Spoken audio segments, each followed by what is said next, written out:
would say that I'm probably the only real feminist on the island.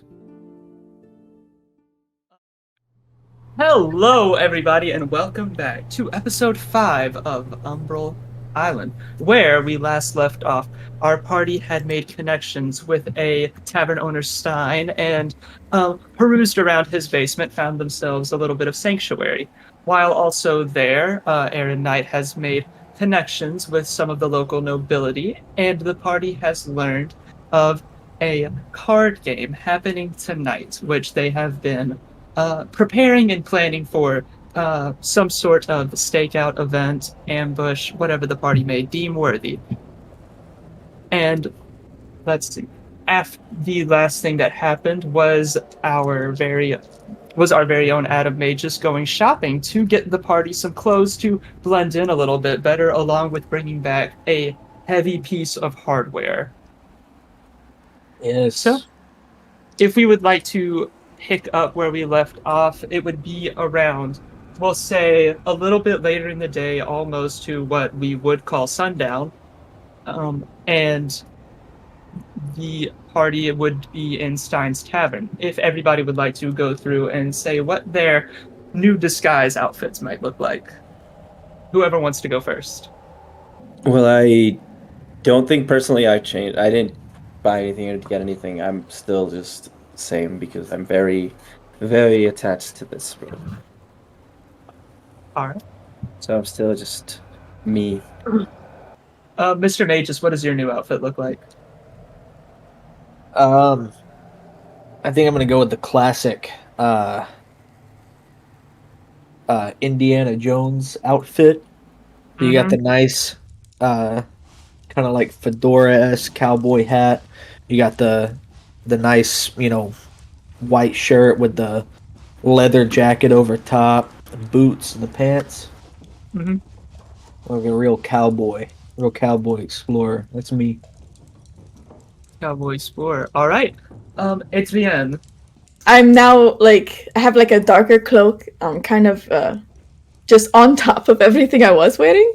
However, I do have that pink feather hat that they took from the man when we first got here, the body. So I imagine that they also put that, so it's like just a really big black cloak around all of my clothes and stuff, and then the pink feather hat on top. Great disguise. Right. Incredible disguise. And Mel, what would your disguise look like? I would change into a brown, almost like a cloth sack dress, where it's just very stiff, with an apron, and I'll just wear my cloak over it because it's just a plain black cloak. But I'll tie my hair back in a braid so it's not in my face. All right. So, the last thing that the party discovered at the last episode was that the Bailiff seemed to have some clues pointing towards it, that it is demonic or celestial or some kind of divine nature to it. But it's about midday, everybody got changed into their disguises. What would the party be doing at about now? There is probably 5 more hours until the tavern is completely emptied out, and the people partaking in this card game are going to start perusing in and socializing. I kind of want to go. I guess I'm assuming we'll be talking in the tavern part of it. Should we maybe go walk around the town and familiarize ourselves with a little bit of geography here? So if we ever need to make a getaway with we know which way to go. A bad idea. Yeah, sure. Sounds good to me. Alrighty, so do y'all go out to explore the town a little bit? Sure. Right.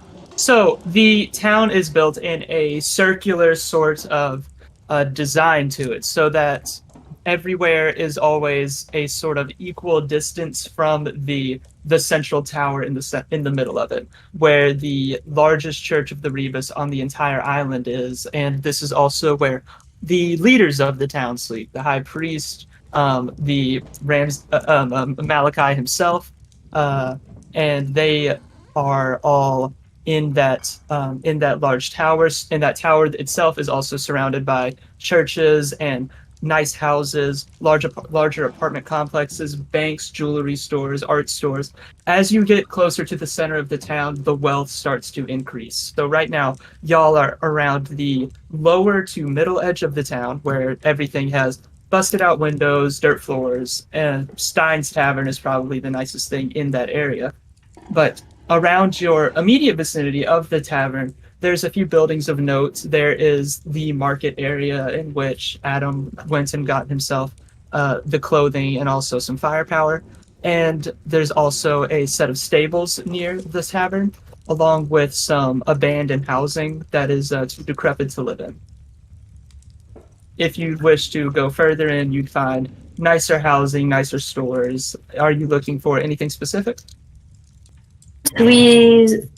On the drawing that I found, wasn't it showing like kind of where the center of town is, where the priest does his sermons?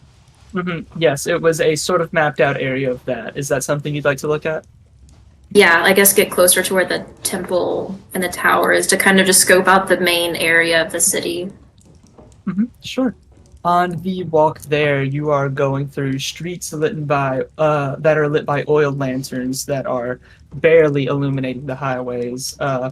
What feels like almost just by a hair driving out the madness from the people that live there.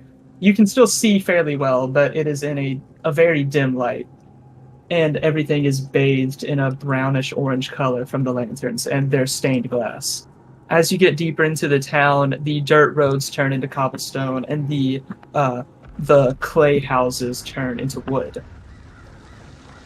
Getting deeper and deeper, you start passing through jewelry stores, art stores, places that demand attention and money. And you start to get closer to the very center. And in the center, where you start putting together where everything on that drawing you found was, you saw an area where the crowd is all standing, and where you are now, getting deeper into the town outside of the main tower, you see a cleared out courtyard space with beautiful tile floors, tiled flagstones and cobblestones.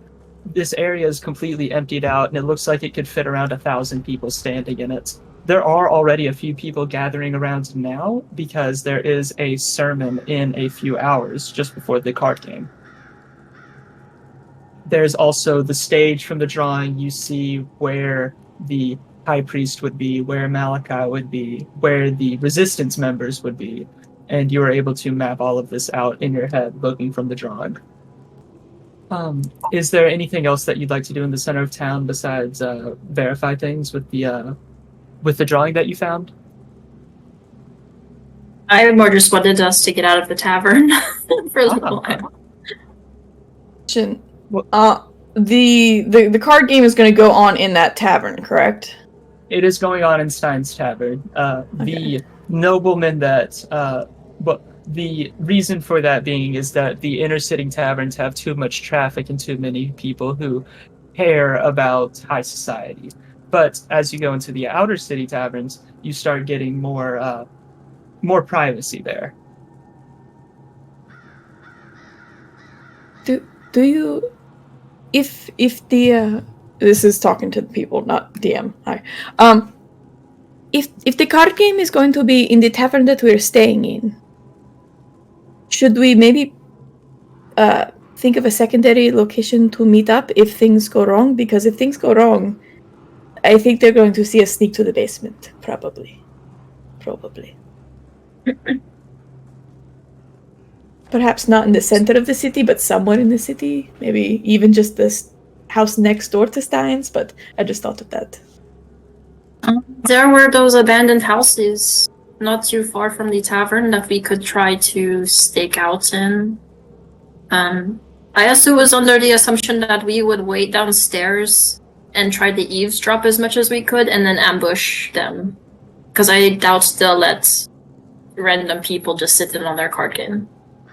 But You never know. I joined one the other day with, I think, a dead guy, but I don't. He just was stinky. Adam, Ergen, what are your thoughts? I'm just a bit concerned, I guess, with if we do end up ambushing or taking them out. It might make it harder for us to get to the High Priest. And he's the target here, is he not? If we take out his... If we take out important figureheads before taking out the priest, he might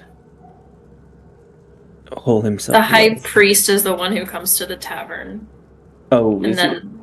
Wait, yeah. Who are we here for? Then the other one. There is a high priest, and then there is a Saint Malakai. The Saint Malakai Okay, is so the one Saint- who's the figurehead. And he won't be there tonight. No, that homie probably doesn't go anywhere. Who knows? Who knows? I don't So know. we could... I mean, we could take out the High Priest then, but...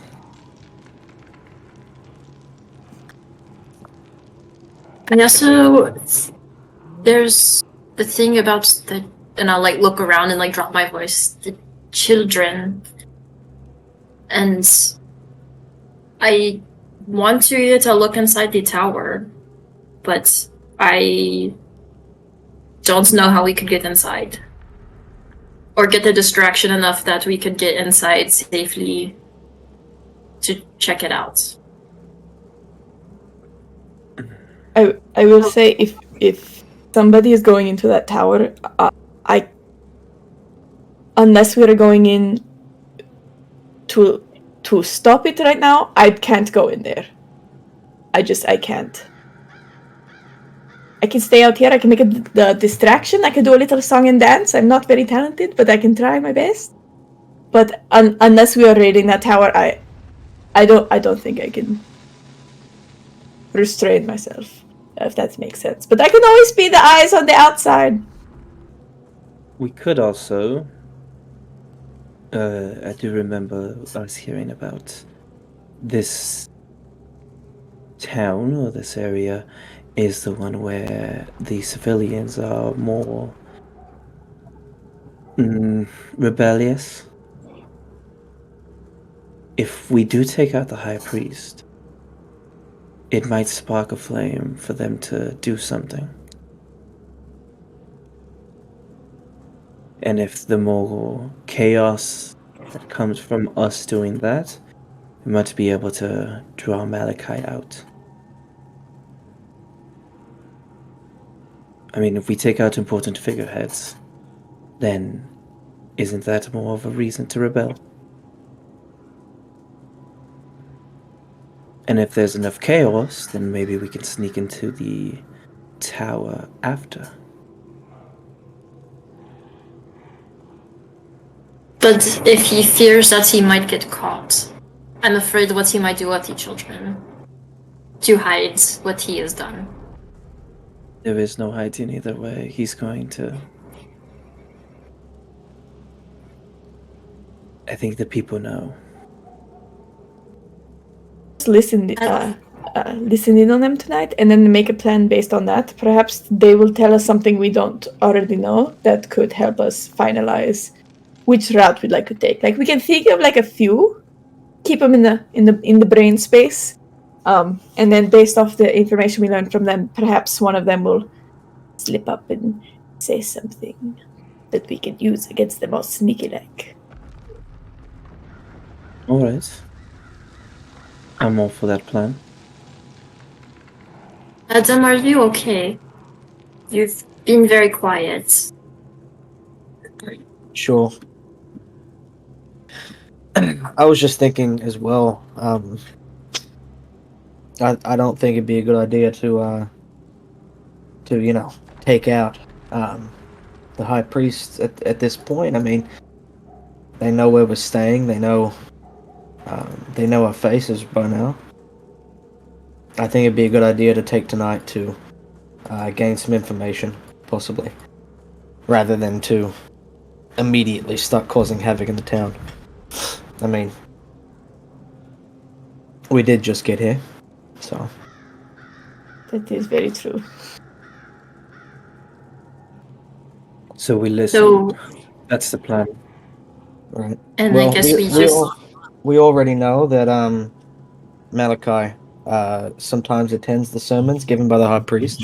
So if we were to find Malachi, that would be our most likely way to do so. So maybe if we listen to the conversation they have tonight during their card game, maybe we can find out the whereabouts of Malachi, which, to be honest, is our real target here. So I think that is a good idea. I agree. Alright. Sounds good to me. Well, we should probably get back then to the tavern. Make sure we're hidden before they arrive. Is there so before plans start moving into motion? Is there anything more that anyone else would like to do before the getting into positions for the event? All right. So, as you get back to the tavern, you are able to assess your surroundings, assess what resources are available to you in the tavern. You have about 4 hours until the tavern starts to be filled with the high society. Currently, there's no one in the tavern besides just yourselves. Most of the townspeople have begun to move to the center because there is a sermon every night at midnight, and the sun has just gone down, and so everyone's trying to get good standing spots. So, what and where would you like to position yourselves? So, do we know, based on the information that we've gathered, that there can be other people in the tavern, or do they like clear it out for just them? It I is think they flush. said it's supposed to be cleared, except for Yeah, it is. It's a fleshed out private event. So we're essentially hiding within the room. Is this a one-flory? Damn. A one-story building? This is a No, one-story we have. building. Well, isn't this where we're also staying in the basement? Does the basement count as a story? Eh. I don't There's know. a basement. There's a floor. There is a floor 0 and a floor -1. Okay. So it's only one floor. Is there like what do you call it? Like the wooden beams in this, like that hold it up, or Oh my gosh. We will say that there is because that is a smart thing that I haven't thought about. There is a load-bearing pillar at the corner of the bar, like the bottom left corner of the bar where it does the 90-degree angle. In the center of the room, there is a load-bearing pillar there. Who is the sneakiest? Who is the best at being sneaky? well, I don't want to give myself a pat on the back, but I would assume it's probably me. Okay, and how long into the card game? 4 hours? Mhm. Okay. Indeed. Should we wait until closer to it to get in positions? So can I actually go and take the time to go downstairs into the basement where we're staying and perform my little ritual so that I can take my new big gun and make it into my packed weapon. Absolutely, go and do that. Okay, so that's what I'm gonna go do. All right. What does your ritual look like? Do you have a special description for your ritual, or is it just some glowy yellow? Not really. It's just more like some I read some I read some chants. I sprinkle it with some holy water, and a lot of light, a lot of glowing. That's the good. All right. Yeah. My first thought was you stare intently into the barrel of this gun. And then once Anyway. that's done, I I just kind of want to look around the like the outside of the tavern, maybe look for like ways that I can maybe listen in from outside. You know, like windows, cracks in the walls, that kind of thing. Roll me a perception check or investigation, whichever's higher. Okay. Oh shit! It's a natural one. Natural one. There's Beautiful. there are things on the outside of the tavern that I can show you because it would be impossible not to perceive them. There's a let's see here. We'll do this color.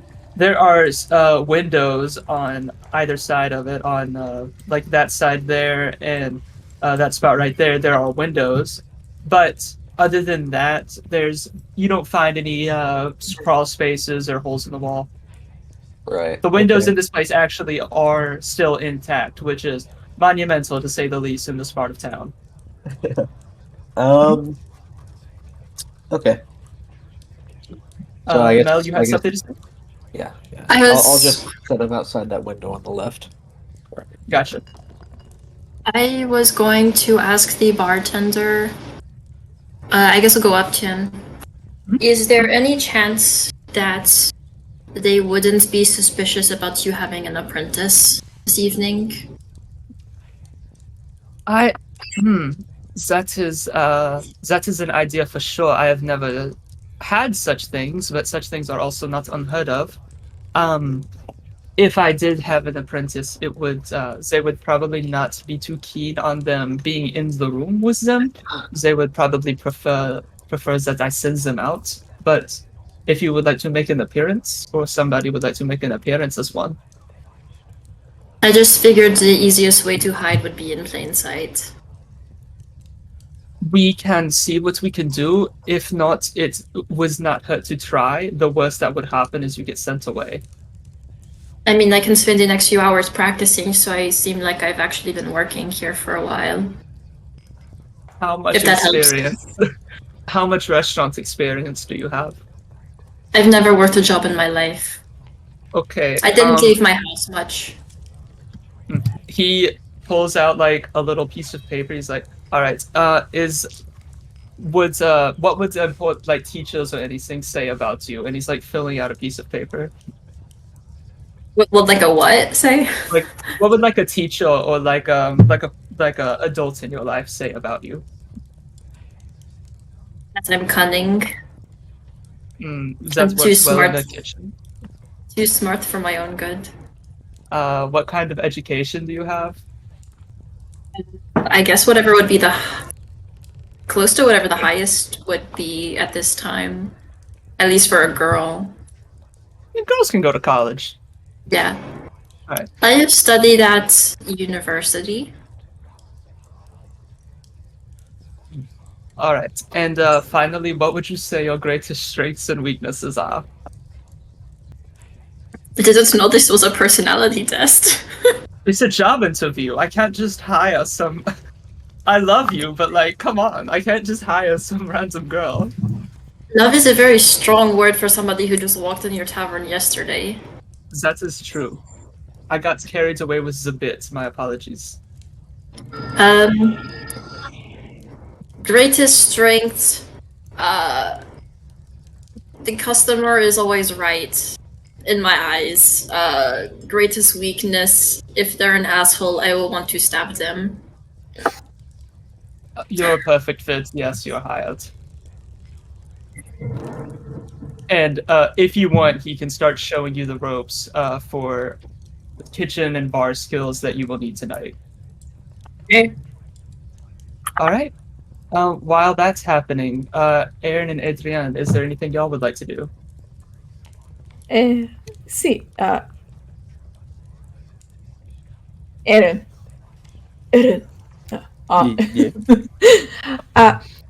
You say you sneaky. Yeah, sorry. My brain is not keeping up with my mouth right now. You're the sneaky one. Yes. What if I made you sneakier? Well, I mean, that could. What's the plan here? Well, I don't have I think, much magic at all. However, I can turn somebody invisible for 1 hour. Hmm. That way, they can't see you at least. That would be good. But I think I can manage on my own. If you would like to do either yourself or somebody else able to stay in the room with me. I was going to try to convince them to let me into their game. Maybe get a little closer to them. So maybe turning me invisible would be rather pointless, I think. Well, you don't have to be invisible the whole time. It could be the start of it if like you overhear them talking and then you hear a little bit of like what their personality is like, and then you come in from outside and you're like, I'm here to join a game. Hmm. But if not, that is okay as well. I have it just in my back pocket. Well, I have a bit of an idea of what I want to do, but I think I'd feel comfortable knowing that you or somebody else was inside the room as well, whether invisible or not. Personally, because I can. Let me see how well I can hide here. Yeah, You were these still in the main tavern room. problem. I would have. so. I would have come back over to like let you guys know, like, because you're like, why is Mel like carrying dishes now?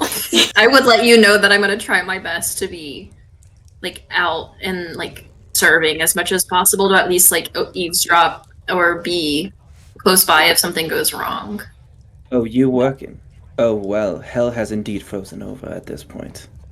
Oh, you Oh, stop so that. funny.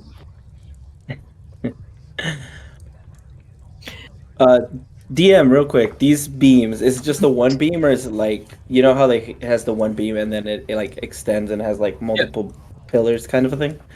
It is, so it's one beam from like the ground to the top, and then when it gets to the top, it sort of spiderwebs off into about 4 more. But it's nothing like drastic or major. It's just to increase its width for about a foot total. Perfect. And you said there's one in the middle and one where else?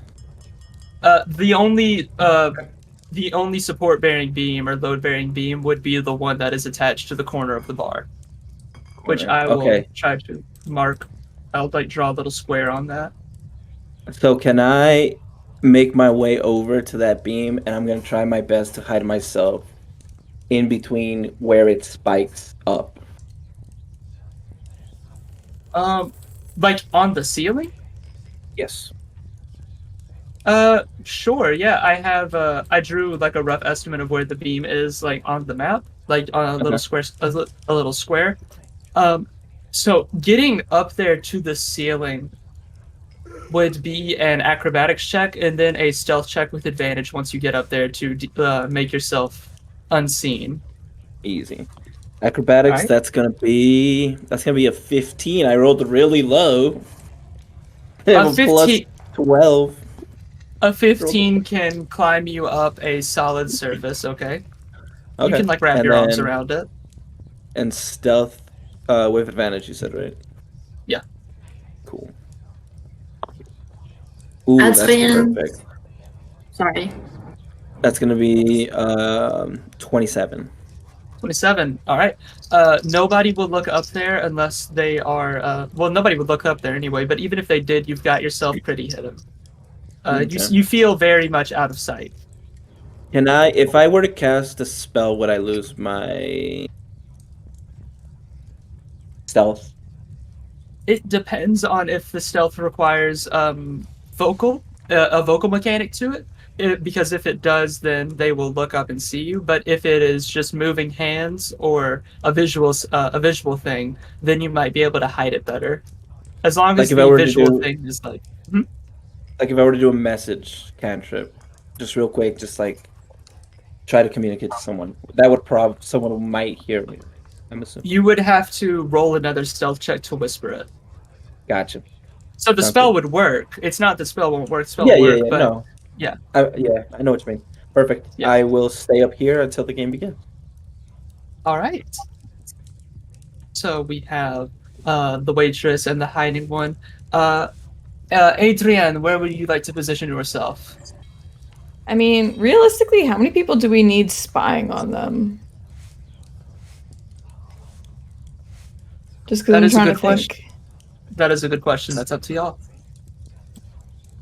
Adrien, if you are not comfortable being up here, it's okay if you want to wait in the basement.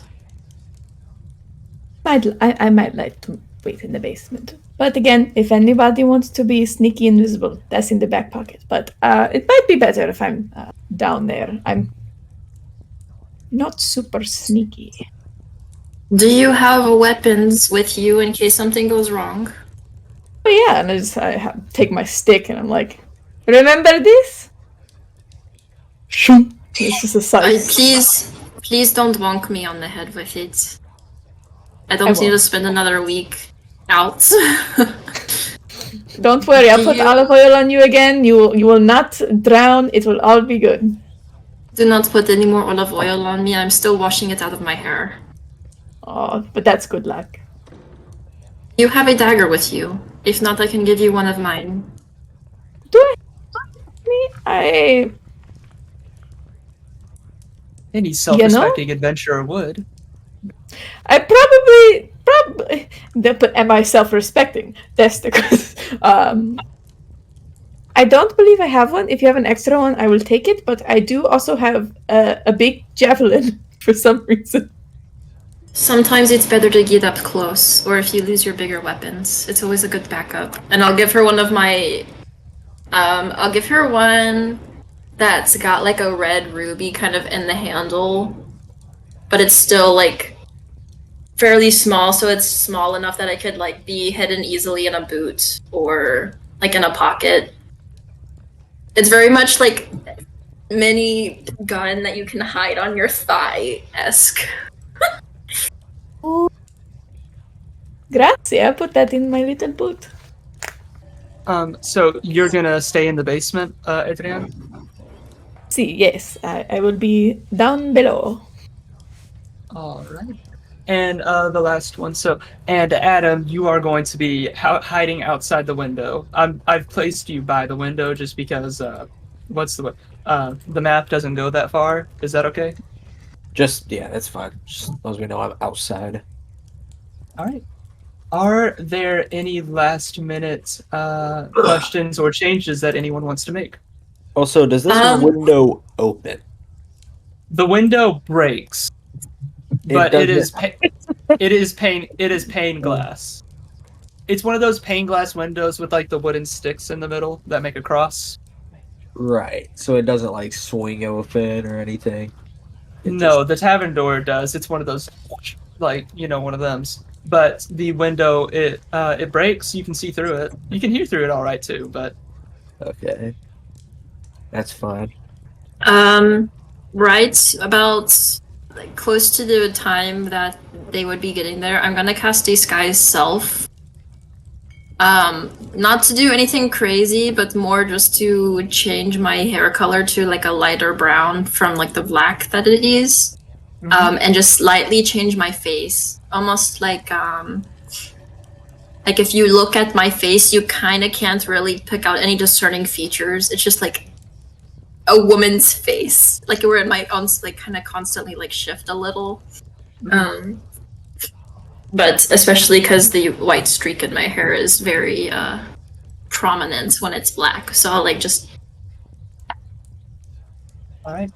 So a change in hair color and a change in facial structure. All right. Does anybody else have any spell preparations or anything they'd like to get out of the way? Any rituals they need casted or anything else? Oh, did I learn the bartender's name? Stein. It's Other than I'm gonna go ahead and summon my pack weapon in my hand so I have it. all right. Did we give that thing a name? I think we named it something Dragon. cool. Yes. The dragon, yes. All right. You have the dragon in your hands. So you're the last people that I need rolls from will for now is going to be Olivia or Adrienne and Adam. Please, both of you give me a stealth rolls. 14. 14, gotcha. 7. 7. Yours wasn't a high DC. You're in the basement, so it's like it was just a stealth roll to see are you actively screaming or something, or are you actively giving yourself away? All right. Just So- screaming. Without further ado, you can tell by the footfall outside that the sermon in the center of town has just ended and people are returning to their homes. Stein has already flipped a sign out front that says that the bar is closed for the night, and he has left the curtains undrawn. Stein knew what you were doing, so he is going to. There are curtains on those windows, but he is going to leave them open. This is unusual for this type of event, which he makes known, but unless one of the high society folk comments on it, he's going to leave them open for Adam. He gives you a nod up top, Mr. Aaron, and lets you know that he is aware of you being there, and he is, he's just clocked your presence, and he does the same thing to you, Adrienne. The last thing he says to you, Mel, is just keep the cigars cut, keep the drinks full, and if the snacks run out, brings them more. I will deal with most of the up close and personal aspect of it. You shouldn't have to say a word, okay? All right. It's going to be all right. And he takes himself over to the door. He throws a rag over his shoulder, and he opens the door. The first person to walk in is the Sir Ferguson that was playing cards with Adrienne and Aaron yesterday. He is currently wearing a plain white button-up with no tie and some very loud diamond jewelry across his ears and a little, not a tiara, but a little chain wrapped around the apex of his forehead, along with rings and bracelets. He is still heavily desiccated from the last time you saw him. All the moisture has been taken out of half of his, a good portion of his face and arms. But he can still move them with some proficiency, unlike Mr. Stein, who has desiccated one of his arms almost entirely to the point of it not being there. He makes his way in and holds the door open for the person behind him, with the person behind him being a Charles Barton. Charles Barton is also heavily desiccated, but only on the bottom right half of his face. So he's got one yellowed out eye, half of his teeth are completely gone, one of his nostrils is sunken in, and the moisture in his cheeks are taken out. But the other half of his face look completely healthy and almost handsome in a way. He is wearing a more fancy outfit. He's got a black jacket, a black tie over a white shirt, with black pants and black shoes.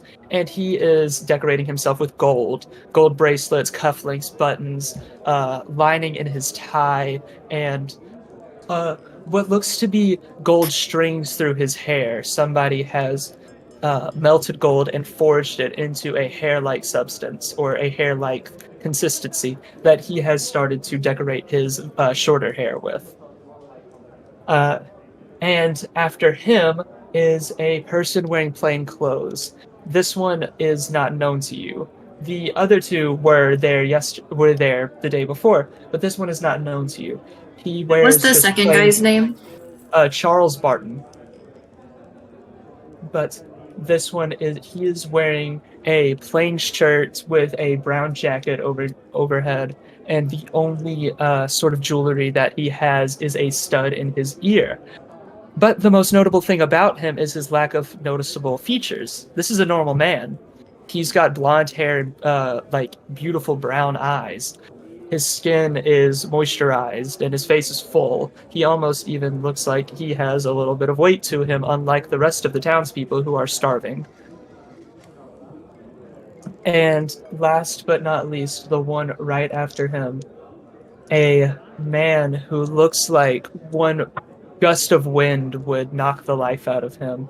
The high priest himself, wearing the most beautiful diamond, emerald, golden jewelry all across his face. It looks like a veil covering him so that he is not to be noticed.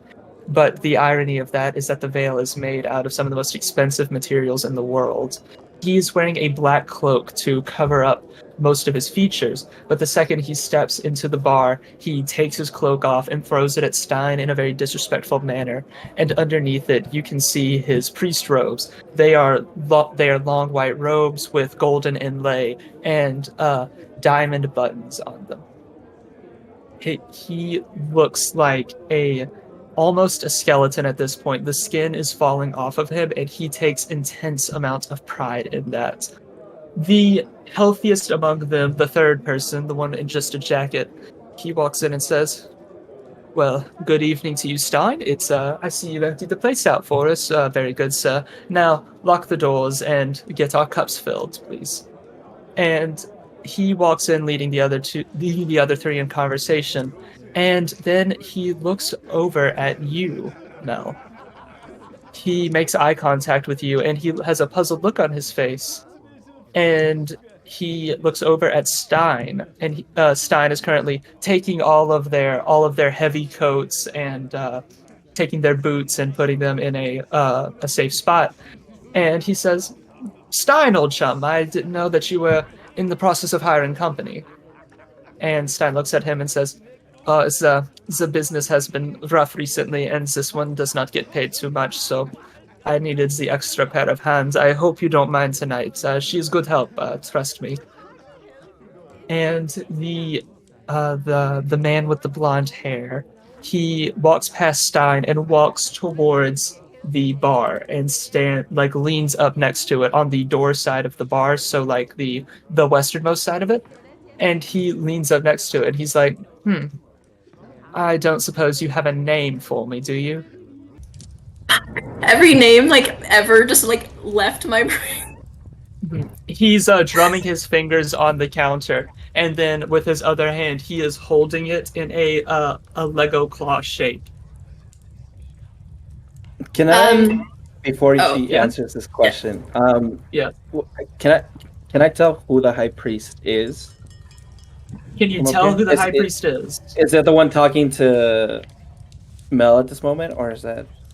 The high priest was the last one to walk in, and he's the most desiccated out of all of them. He's wearing long gold and white priest robes. He's currently just in mild conversation with Ferguson and Charles. Were we given his name? Roll a history check from just being on the island. This is going to be a difficult one, but just roll me a history check. I figured out a name, by the way, when you're ready for it. Gotcha. We'll get right to that. History +3, so that's gonna be a 17. Nobody's ever said his name. Shit. Almost to the point where you are not entirely sure that he has a birth name. But he is only ever referred to as the High Priest. And when he's talking to these people, they seem like they're kind of like chummy, or is it like a very respectable kind of a conversation? He has an air of authority above the three of them, but above the two of them that he's talking to now. He has an air of authority above him, but they are still comfortable. It's like when you talk to a cool boss, you're still being respectful and you understand that he's your boss, but they are still friendly with each other. I want to do something, but it might ruin everything. We'll come right back to it. Mm-hmm. Chew on that for a little bit. So, what's the name that you came up with? My name is Marie. Ah, Marie. I presume that your heritage hails from France, of course, right? Very long time ago. But the accent stays strong. It's hard to learn the R's when my mother doesn't know how to say them very well either. Yes. I've tried to learn the language once upon a time, but the lack of R's was actually what threw me off. And he keeps gesturing like this. Would you like me to fill your glass for you, sir? Oh my gosh, I thought you never asked, of course. Plain whiskey for now. We might get a little crazier than that as the night goes on. Would you like it on the rocks or by itself? I guess they wouldn't have ice. Never mind. There's no ice. Wait. You blow your cover, everyone explodes. No. Yeah, I'll give him a nod and like without any other words, kind of the like trying to not be seen or heard is just fill it for him and pass it to him. Very much appreciated. I hope to pick your brain more about the heritage of France, as I know nothing else about you. And he walks over to the table that they are all playing at. Let's see here. Joe, or Adam and Aaron, I need you both to make perception checks. And while they're doing that, Adrian, I need you to tell me, are you creeping? Like, are you like trying to look, or are you just listening? I'm just listening. Just listening. Yeah. Gotcha. Perfect. All right. I'm going to start putting tokens down where they're sitting. 16, by the way. 16. All right. Amazing. And for Aaron? Oh, for me? Oh, I want to do something before they start playing. Oh, I'm absolutely. I'm not gonna eavesdrop. You're not going to eavesdrop? No. Oh, great heavens. What shall thou do? Oh boy. I'd like you to look into your party's eyes before you tell me what you're going to do next. But also know that I fully support it. I hate you. I don't. Okay, I'm going to, from my vantage point, I'm gonna cast Charm Person on the High Priest. He has disadvantage because I'm hidden though. Our person And on I'm the an high. arcane- and I'm Is an that a arcane char- trickster. Is that a it's charisma wisdom. saving throw? It's a wisdom. It's a wisdom. save. You can't. And you he has cast a wisdom disadvantage. save? And he has disadvantage because I'm hidden. And I could make him roll a 5 if I want to. As All he right. is doing that, But I'm gonna have you wait. Do I have As to he wait is until you doing tell that. me the roll? as he is doing that, I am going to load and point the dragon at the high priest through the window. In Oh my God. preparation. No, wait. I got this. Just wait. I got this. Trust So me. the lowest roll was a 17. Does that beat your spell save DC? Fuck. No, he rolls a 5. Okay, he rolls a 5. Oh, good lord. All right, so he is charmed. Can you remind me of the exact specifics of that spell? Of course I can. So, Okay. Charm Person. You attempt to charm a humanoid wisdom saving throw. If it fails to save, it is charmed by you until the spell ends, or until you or your companions do anything harmful to it. The charmed friend regards you as a friendly acquaintance. When the spell ends, the creatures know it was charmed, and it lasts for 1 hour. 1 hour. All right. All the good So- spells do last for 1 hour. Once the spell lands, I will very sneakily land back on the floor right before they start playing, and then just look at the high priest and be like, my friend, it's been a while, hasn't it? So the three of them, the three that aren't the high priest, you do this, and they look at you, and they go, one of them reaches inside of their jacket, and the doctor just lays. I gave a tip my handle. The one with plain clothes and non-desiccated leans back with his drink and gives you a big side eye, and the high priest looks at you, and with his toothless grin, he goes, "Oh, friend," and he stands up and he goes to shake your hand. And I shake his hand. I thought you'd forgotten about me. I know it's been a while, but I did say I'd come to deal your game, didn't I? And I'm going to, from my sleeve, just a deck of cards is going to appear. Oh, what wonderful tricks. How could one forget about you, friend? I'm sorry, but there's so much information in my head. I just got off the crowd. What is your name again? Oh, I'm sure you're a very busy person. Ah, Aaron, remember? Aaron. Yes, yes.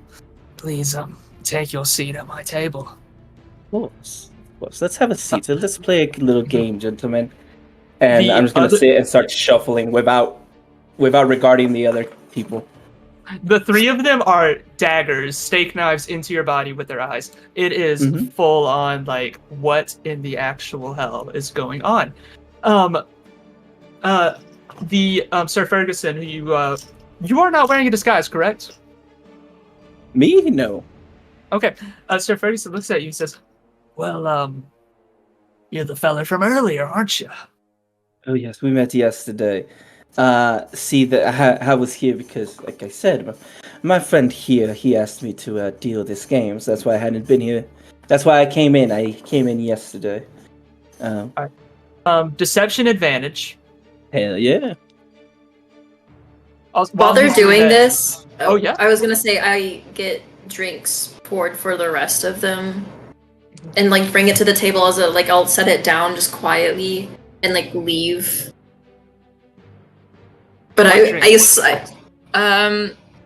know the guy specifically asked for whiskey. So I'll go ahead and pour a little for everyone, assuming that they don't want the shitty beer. All right.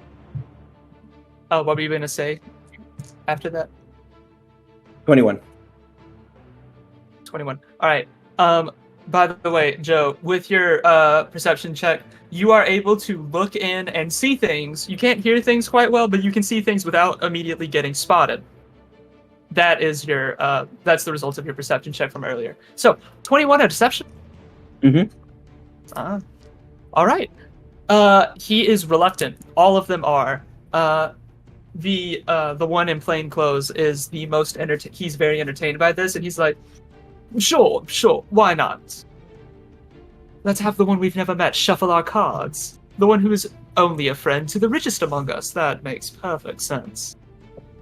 Oh, well, if you think I'm going to cheat just because he's my only friend here, well, I could be friends with all of you if you really want. But don't worry, I won't cheat any of you. I'm going to pull my sleeves back just so that they see that I'm not... No funny business, so I'm just going to pull my sleeves all the way back. Exposing And then- the crest. I'm going to start dealing. But you said you had a lot on your mind, High Priest. Very respectfully, of course, not using his name, just still very respectfully. What do you have on your mind? I don't know what we're playing, by the way. I'm just assuming poker. Yeah, poker. Texas Hold'em. Cool, got it. So the high priest, which good on assuming that the high priest, he puts a hand down and he holds his head in it and he like swirls his whiskey in the other hand, and he looks at you and says, "Oh, sweet brother, you have no idea the business of clergy. This call going out, the people getting rowdier and rowdier. It's just all so much for an old soul such as I to handle." What were you saying? What type of call? Oh, some absolute ingrate living on this here isle sent out a call to every fucking spellcaster and magician and trickster in the world and let them know that the people here were in danger. Danger is subjective, of course. I'm not in danger. My friends here aren't in danger.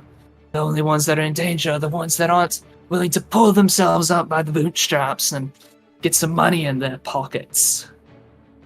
Correct. I was going to say danger. I'm not in no danger here. I've never felt in any danger being here. It's what I've been trying to say in the sermons. I'm sure you were there today. How was it? Oh, great, as always.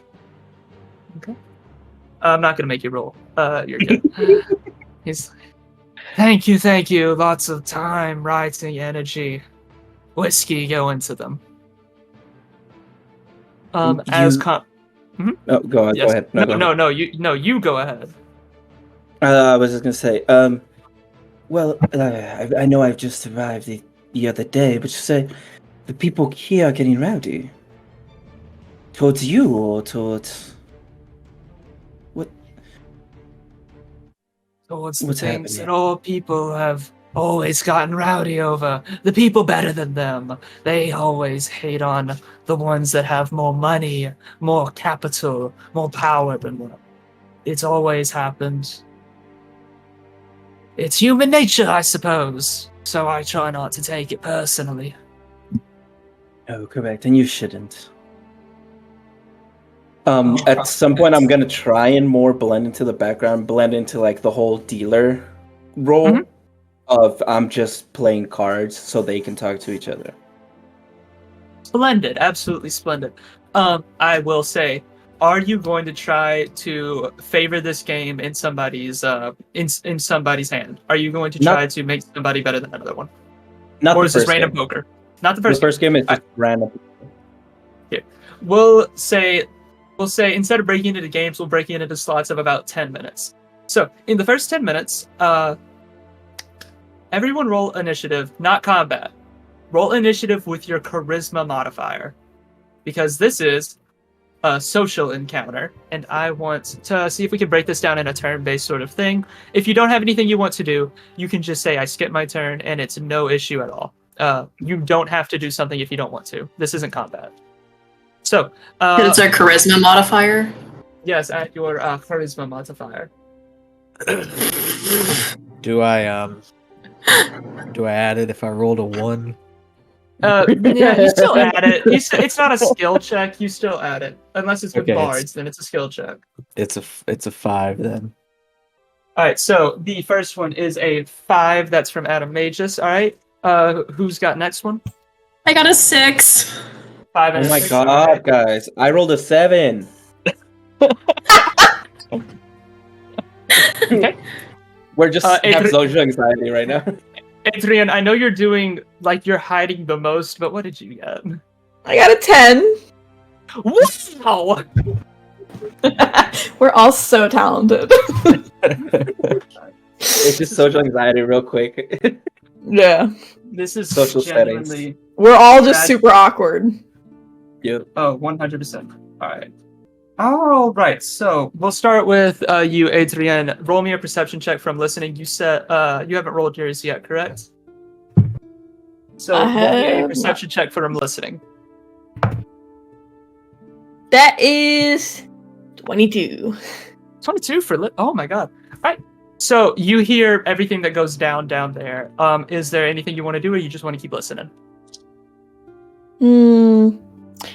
I'll take out my little notebook, from my cartography set, not my other notebook, and I'll just try to write down any little bits of information I can like make out that seem Gotcha. important. All right, you're taking. But I'm notes. just like ear to the door. I'm like, what's going on? Mel, during this encounter, I need you to roll me a dexterity check for how well you are in the kitchen. I was gonna say, do you want that or a performance check? Oh, either or. You know what? Now that I've heard that, either or. Dexterity or performance. Or I guess it would be sleight of hand or performance. Is this for like preparing food and stuff? This is just for kitchen work. So, cutting cigars, pouring drinks, preparing food, cooking food, delivering food, not tripping while you do it. That's a 19. 19. Oh, you do great.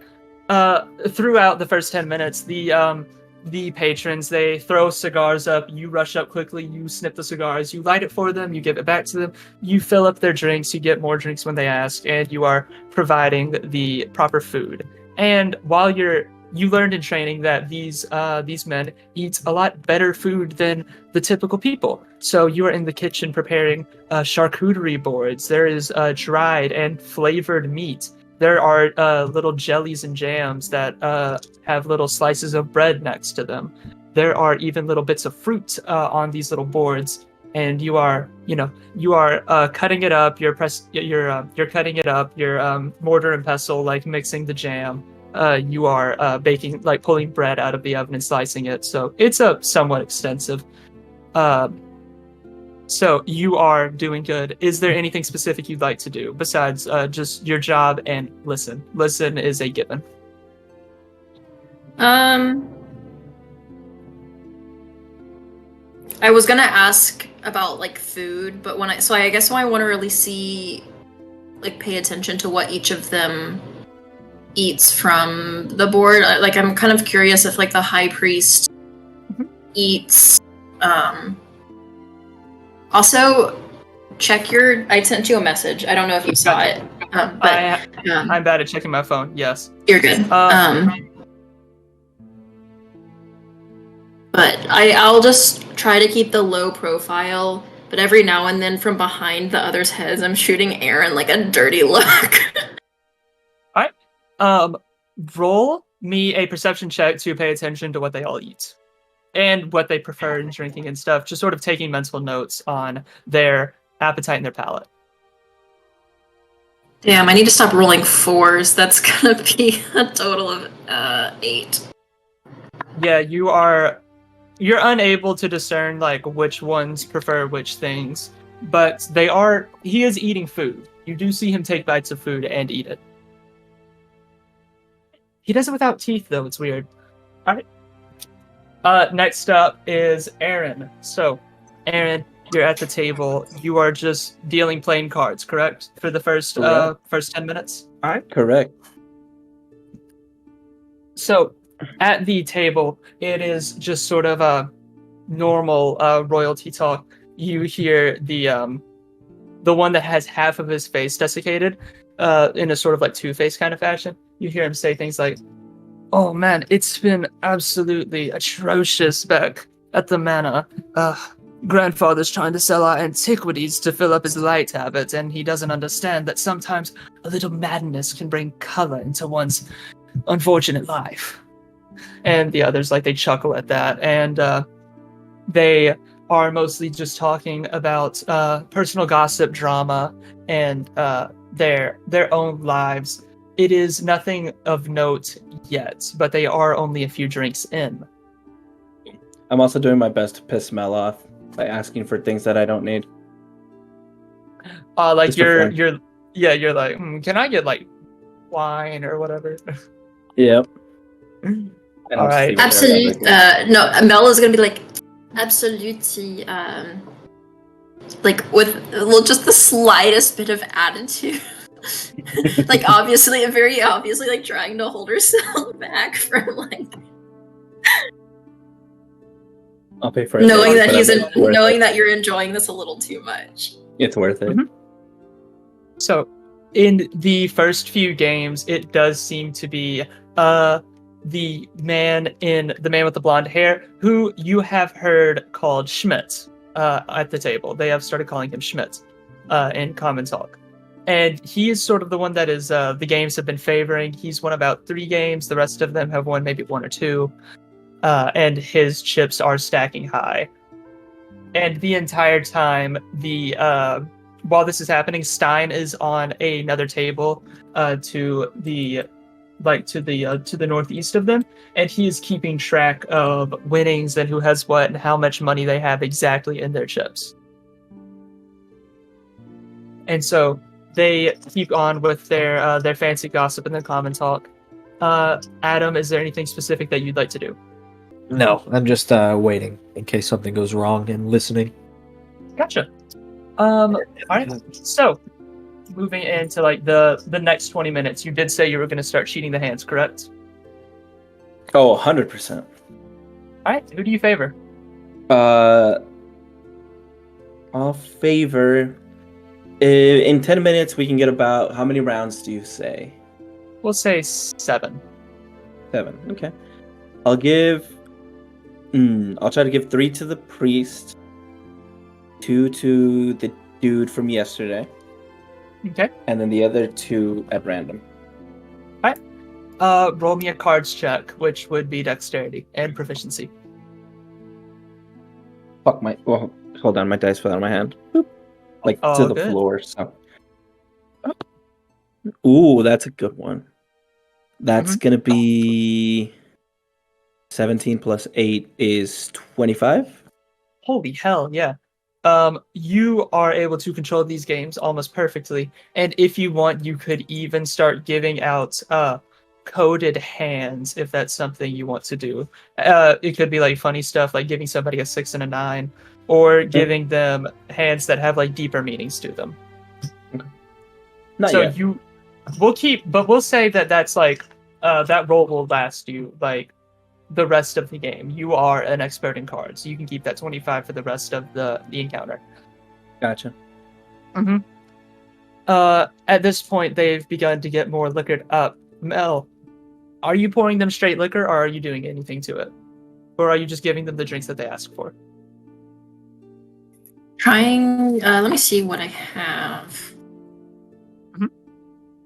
Would But I have this- known that Aaron had cast a spell on the high priest?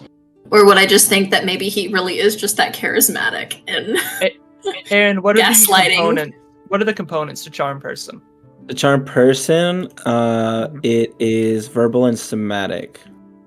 Roll a perception However, check and see. I was hidden when I casted it. Roll a perception check, and if you hit his spell save DC, we will say that you saw it or that you noticed it, because I guess you would have been looking for it more than that. no, that was I rolled a 2 on the dice, so Bro's just it's like got a that. 6 total. He's got Riz. I guess I just keep serving them liquor. I don't have anything I can do to it. So I'll probably just keep serving them the same whiskey unless they ask for something different. I'm gonna give Aaron water. Or no, actually, yeah, I'll give Aaron water. Or really watered down whiskey. Ooh. But not so that he can visibly tell. Just like when he sips on it, it's like not very good. They have started to talk more politics as they've gotten more alcohol into their system. The surgeon has started to go on rants about moralism and what is and is not a moral thing to do, and is saying an immoral thing to do. And the rest of them throw off his philosophy, and they call him like stuck up and pretentious, knowing that they're all wearing intense amounts of swagger and decadence on them. But at a certain point, the Charles Barton who is there with them, he starts a conversation of his own, and he begins to look to the high priest and he says, sir, I've been quite meaning to get to you about this, but I think we need to hold off on the mummification of the population. The bank is running out of gold, sir, and we need to start filling that up a little more before we keep letting anyone walk into the temple, get their organs taken out, and given a sack of money. And the high priest looks at him and he says, he sits up. The high priest just sits up in his chair. He puts his cards down, face down, not showing his hand. He puts his cards face down, and he leans over to Charles, and they're about 4 drinks in now. And he looks at him and he goes, "See, my friend, I've known you for many, many years, but I'm going to peel the curtain a little bit. This system does not fucking work without gold. Do you know what the populace believes in? They believe in money, and money can get them the things that they want. All right, we are trying to sell them something, a better life, a better religion, something more. The Rebus can save them so long as they give him their organs, their arms, their legs, the moisture from their body, the blood from their veins, the marrow from their bones. If we run out of money, we cannot do that. Their lives will not improve. There's no way to improve their lives without the money."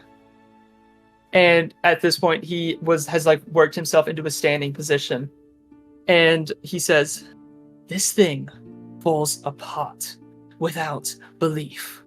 If there's no belief, if there's no faith in cat skin, the entire island crumbles." So, and he places 2 hands on Charles's shoulder. "You're going to find more gold. That is not an if you can find more gold. If it is convenient for you, you will do it, or I will kill you. Do we have an understanding, Mr. Barton?"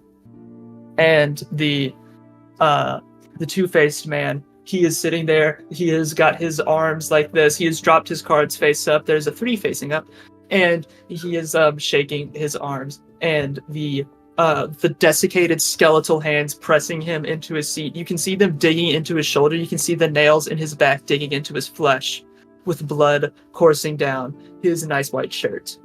And Charles looks up at him. He says, "Of course, sir. More money, more gold. The supply will not run out. The rivers will never run dry."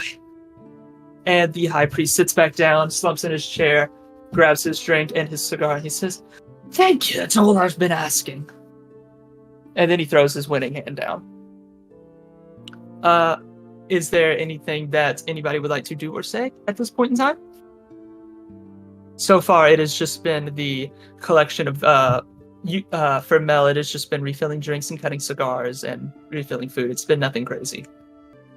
Adam, roll a perception check. All right. Mhm.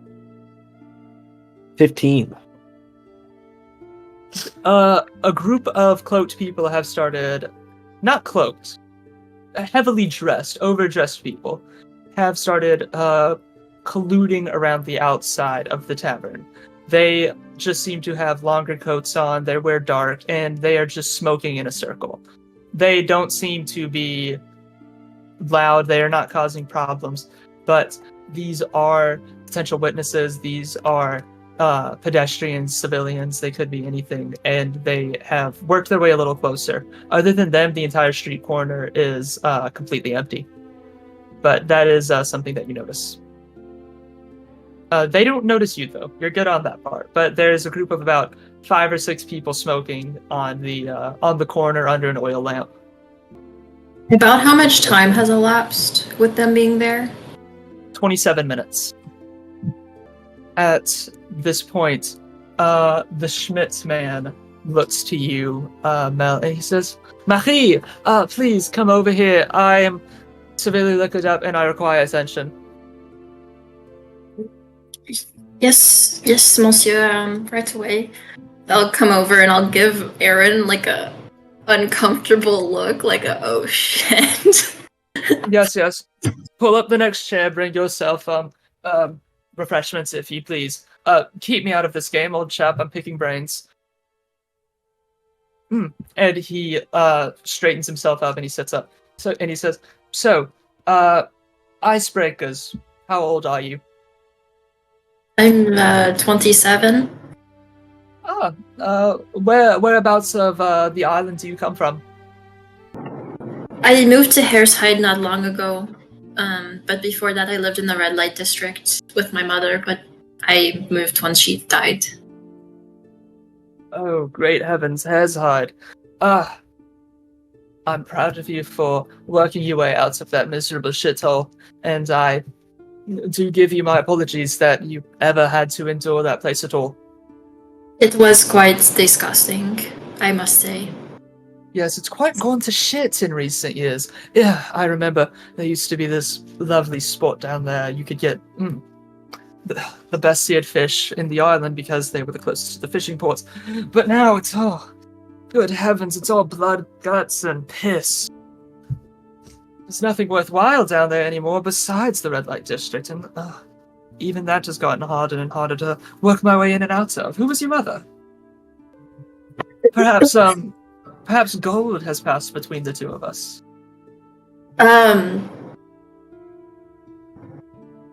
Fuck. I feel like this time I'm gonna visibly, pause Roll for a moment. Yeah. You can roll a deception or a stealth check to keep your composure.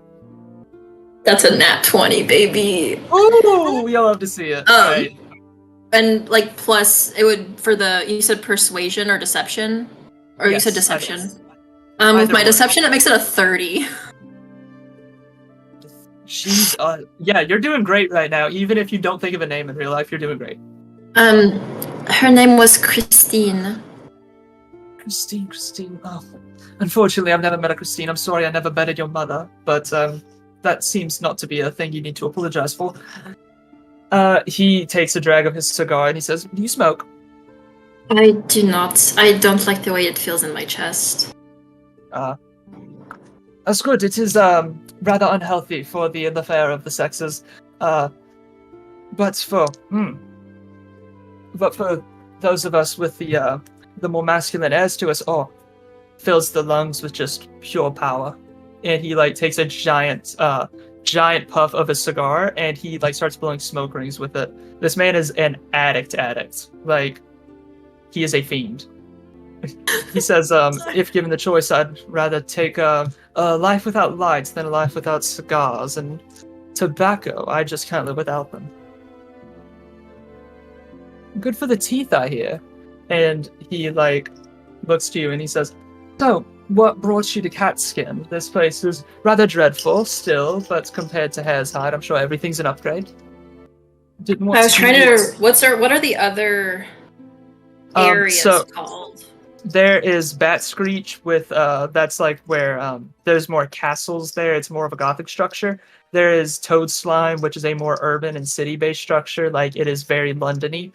There is Owl's Eye, which is it's just like a more medieval kingdom style of a place. And then there is Antlers, which is very rural. Well, I didn't quite want to come to Catskin. I'd like to eventually work my way up to go to the Owl's Eye so I can study. But it's quite a lot of money, and I'd like to make a little to save up for it. Poetic. I'm so glad women are starting to go to college. I would say that I'm probably the only real feminist on the island. So the two of you that are at the table, are you going to, during this encounter, try to coerce information out of any of them, or are you going to let it come naturally? Since I'm at the table now, I am gonna take the opportunity to like kind of look at the rest of them, and it's mostly talking to Schmidt, but kind of regarding the rest of them. Mm-hmm. I have noticed over the past, few weeks that I have been living here, there's not many children around. There are quite a few in Hare's Hide, even in the red light district. But I have noticed that there's not a whole lot here. Persuasion. I say persuasion because there is not a skill called prying information out of people, which I wish there was. My persuasion is gonna be a 25. God almighty. So, love to see it.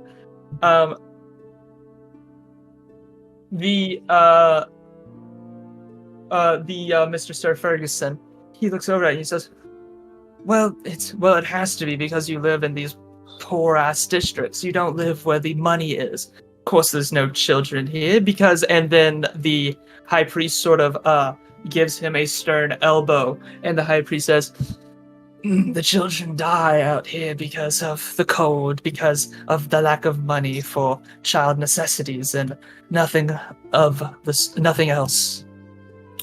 It's just the people who live out here, they're too poor to take care of their own young. But Catskin is richer than Hare's Hide and the Red Light District combined. How could that be? Well, that's and the Mr. Ferguson, he pipes back up. He's like, "That's true, but the money is inside of the central of the city, the outskirts of the city. There's hardly enough money around to create 5 gold pieces in total."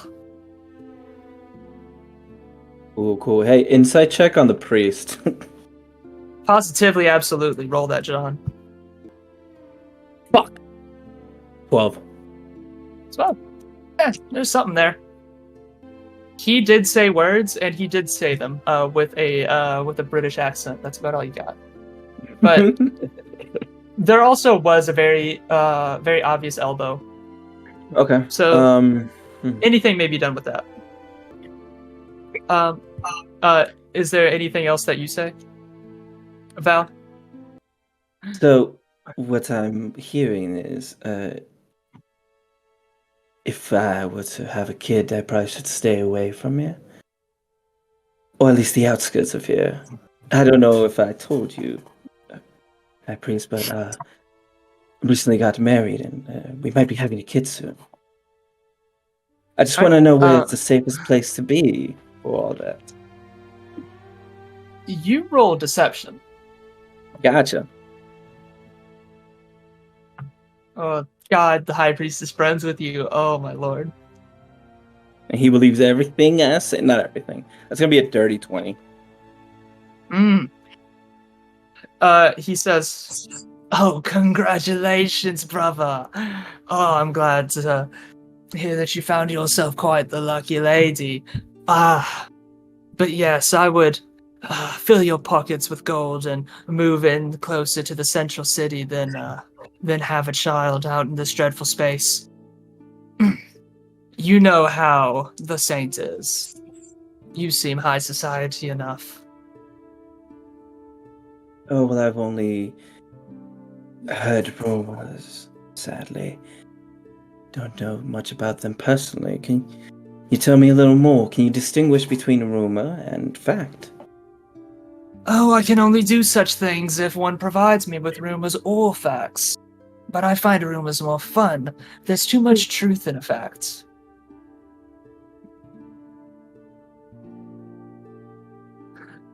Ian, what do we know about the priest? The priest? Yeah. You Not the you priest, know that sorry. he is. Sorry, Saint Malakai. You know What the do we rumors know that about you've heard. You know the rumors that you've heard with the children and the skeletons. But other than that, you know that he is a shut-in. He stays inside most days, if not every day. And he only makes appearances once a week at sermons. Hmm. But typically, little is known about him. But there is also the narrative that he's an immortal. Well, let's start with rumors. I mean, I hear that he's more kind of a social shut-in. Is that true? Doesn't really like talking or speaking or being seen. It's a part of the process. It's a part of the process. It's quite interesting, actually.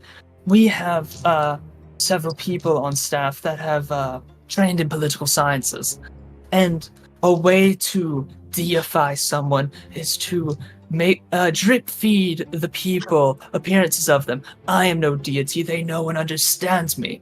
I appear every day and I talk to them for an hour. But the saint, he shows once a week. He doesn't say a word. He wears beautiful clothes with all of this jewelry and fine tailoring. They see him as a god, and that's how this all works. Right. I guess that makes sense. But he would pretend to be a social shut-in then?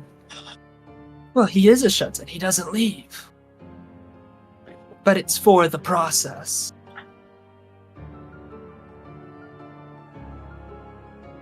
Do you have another rumor that you want to ask him? And also, the other three are daggers. Daggers. Schmidt even looks away from Mel to look at you. I'll hold on for a minute. Okay. I'll keep dealing, and then, yeah, I'll see where the conversation goes. Joe, what are your eyes on? What are my eyes on? Yes, Mr. Adam, while you are outside, what are you paying the most attention to? The table. I mean, I'm not looking away from the table, but I have my weapon trained on the high priest's head. Okay. But I am just kind of watching how things unfold at the table. Okay. Another perception check.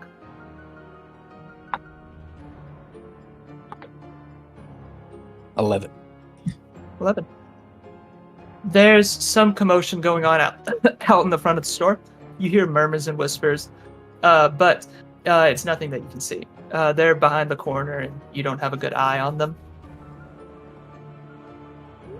So, we're going to go to the next round of things happening. We're going to skip ahead a few more minutes. We're going to say that it's been about 40 minutes since we have the event has started. So I was gonna say, with it getting close to around, like, quite a bit of time has passed, I'll excuse myself because I probably would have cast the spell a little bit before they came in, so I'm getting close to the end of my disguise self. Yeah, I'd say you probably have maybe 10 minutes left of it. So, alright, you excuse yourself. Let's see here. Adam, you're still outside, correct? Yep. Alright, Adrienne, you're still in the basement, not if that's correct. Alright, and Aaron, you are you doing anything fancy with the cards or trying to pry any information out? There's going to be two things that I want to do. Alright, As I'm shuffling for the next game, as I'm dealing the cards out, I want to, without anyone noticing, place a card. What is Sir Fergus wearing? Sir Fergus is wearing a white button-up with no tie. His collar is popped open so you can see his desiccated chest, and a lot of diamond jewelry. The bandages, he's bandaged up, right? He's got like loose bandages around his neck that act as sort of a scarf, but they are a fashionable show and not a thing of practicality. Stein's bandages on his arm are practical. These people, they wear a few of them as more of a fashion. Sir Fergus has no bandages on his arm? Ferguson has no bandages on his arm. His arms are, they have the sleeves on them, but that's it. And you said, what was the other one? Who was the one with bandages on his arm? Charles would have bandages on his arms because his are also like very done up, but he is wearing just a plain shirt underneath his black jacket, which he's taken off, and so he would have a few on his arms as well. But Stein is the one who consistently wears them. He's the barkeeper. Cool. I'm gonna do a couple of things. First, these next few rounds, I want to favor Charles. Okay. For like four-ish rounds. Gotcha. After the fifth round, I'm going to, as I'm dealing cards out, I'm going to very sneakily try to place one on his bandages that he won't notice and no one else will notice. You want to place the card on his bandages? I'm gonna give him one still, and I want to place an extra card on his bandage. All right, and nobody sees this except him. No, he doesn't see it either. Oh, he doesn't see I don't it want him to notice. Okay. What is the card, if you don't mind me asking? Let's make it a check. Jack, you do this. Spades. All right, you do this. Are you trying to get him caught and make them think he's cheating? At some point. Okay. Not right away, but at some point. Not right away. Gotcha. And what's the other thing that you do? And the last thing, as I'm dealing these cards, and as soon as I have the card placed in his bandages, I'm gonna say, and the other rumor that I hear is that Saint wants or takes the children. And I'll say that in a very hushed tone. Malakai looks at you. Wait, no, that's Malakai's the saint. The high priest looks at you and he says, "Oh, you cheeky devil, you. That's real gossip right there." Persuasion check. He's your friend, but this is still deep. Yes. That's fair. Persuasion? What's my persuasion? Oh, that's not it. Come on. 10. I give you a bardic. Can I give him a bardic? Can I give him a bardic Sure. from like if I'm still like behind the bar, like ready to dip? Why not? It's fun. Okay. What's your verdict? I'll call because I have to say something. I'll just call to Aaron. I'll be like, "Would you like another whiskey, sir?" And like through that, I'll like get his attention just to give him a little extra bonus. All right. You get to add a d6. D6. Oh, this better be high. This better be a 6. A 4, so it's a 14. All right, sure. He looks at you and he says, "Look, you didn't hear this from me, but if you think that we're all sorts of debasers and debaucherers, you haven't even met Saint Malakai. This is a man who can drink any other man under the table. His veins don't flow with blood anymore. They flow with wine and drugs. And I don't even know how he does it. And he's saying this with admiration. He says, I don't even know how he does it, but the marshal pulls some fucking brat off the streets, and then days later, there's a skeleton in his room. But this wasn't from me. Let's say you heard it from Charles over there. And he looks at Charles and he like slaps him on the arm, rolling a dice. He doesn't see anything, but he slaps him on the arm and he's like, ha ha ha, and he pats him a little bit. Okay. And how are the others reacting to this? Appalled in a way, but also like, they're like, you're a member of our club now, so we can kill you and get away with it if you try to do anything, but we can't kill you right now. Okay, when he slaps Charles's arms, I'll pretend that I see the card. Okay. What do you do? When he slaps Charles's arms, I'll just like laugh and then look and like, Charles, what's that in your hand? Oh, what the? Oh, this is I don't know how that got there. Must have how did that? And then the rest of them are looking at the and Schmidt looks at him and he says, "Oh, dear Charles, you're cheating on us. I thought you were a man of honor, but I suppose all bankers are men of deceit." And the priest looks over at him and he says, they're all severely drunk. And he looks at him and he says, "You first with the money. And now you're cheating at fucking cards. This is the only time we're allowed to have fun in this bastard city." And he leans over him and he says, sorry. And he leans back. He reaches into like a back pocket and he looks at Charles and he goes, "I'm sorry. Let me see your hand and I'll take the card." And Charles like lends his hand out there and he pulls a dagger, takes his hand and stabs it into the table. And Charles begins screaming bloody fucking murder at this. The second he Joe, does that, make a I perception stab. check. The second he does that, I stab the priest. Joe, perception check. You attack roll. Do I have advantage because everything is going down or no? Oh yeah, advantage and surprise attack. Awesome, fuck yeah. 15 on my perception. We're doing this. Let's do this. Let's roll. Wait, what'd you get on your perception, Joe? 15. 15. Joe, on the outside, we're about to cut back to you, Val. On the outside, you hear a deep voice go, "Yes, yes. That's him. Men at arms, 3, 2, 1. And Val, right when you go to do the attack, what did you get on the attack roll? 22. 22, what was the damage? And which knife are you using? I'm using one of the blessed knives. And let me roll damage because I think it's. I was still looking at how much sneak attack is. Can I think it's 5d6. Because I've been watching simultaneously as I see Aaron stab the high priest, pull my trigger. Absolutely. Now you roll at your the damage. priest. Are you using a surprise? No. 2 normal bullets. I'm gonna fire both barrels At the same time? at the same time. Alright, roll me 2 attack rolls or 1 attack roll with disadvantage, your choice. I'll roll 2. Yeah. First one is 11 plus 1, so 12 because it's my packed weapon. Alright. And So, the next one would be 6 12 to plus hit? 1, so... oh wait, these are attack rolls. That was my damage roll, sorry. Yeah. Yeah, we're going for Attack hit roll right now. is 17 for the first one. Gotcha. And... oh, that one went out of my thing. 12 for the second one.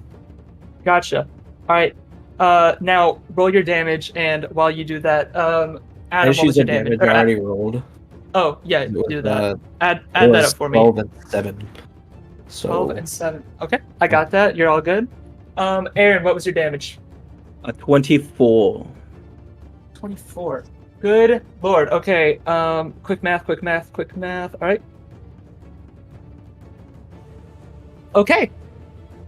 Because this is a lot more than half of his health in one turn, and it would only make sense.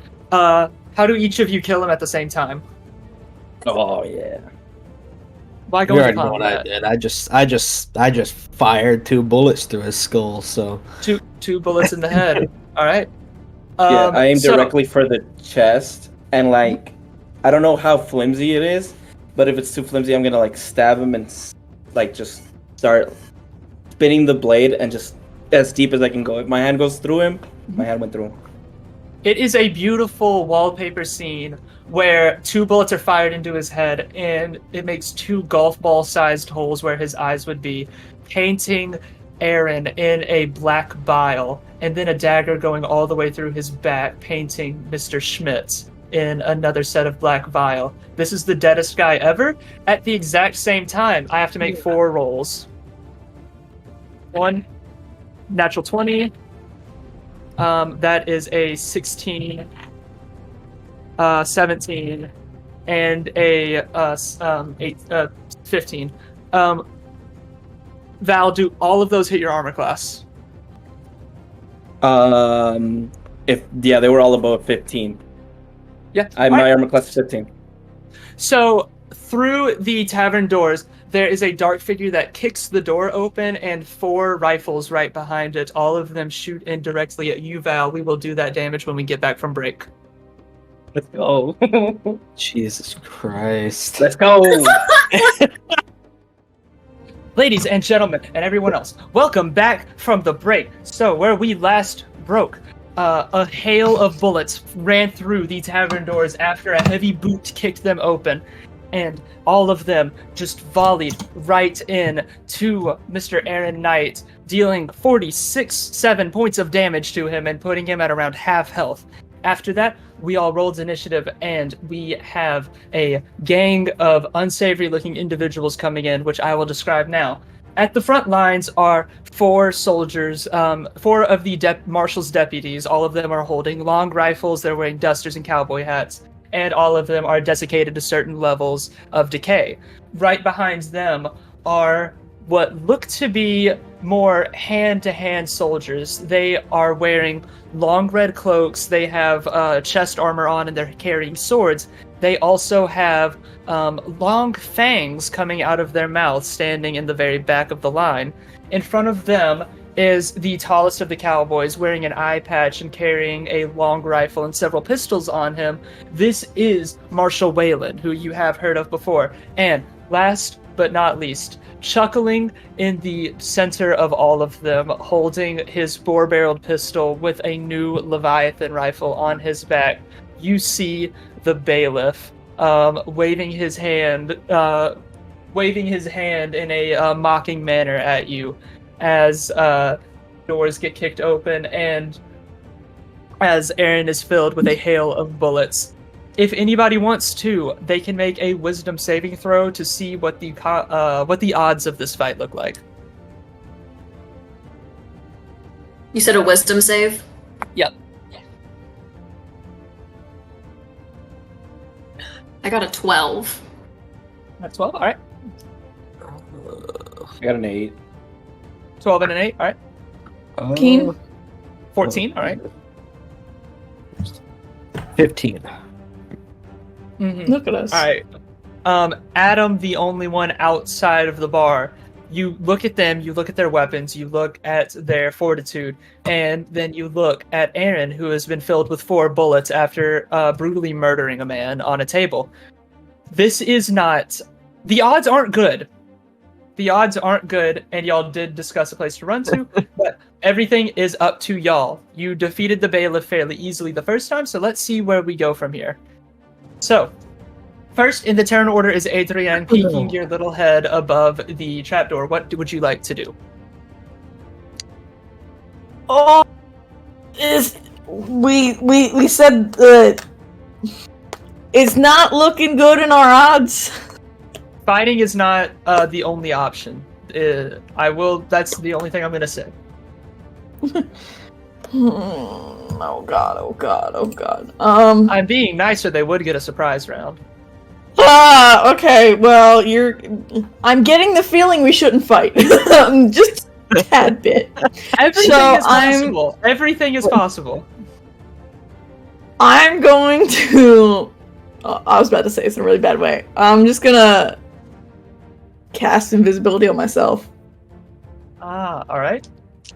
So, you cast invisibility on yourself. That is an action. Because I kind of still don't know what's going on up there, and I kind of want to see first. You heard gunshots, and now you're just peeking over. I'm like, hello? Mm-hmm. And I want to... Oh, sorry.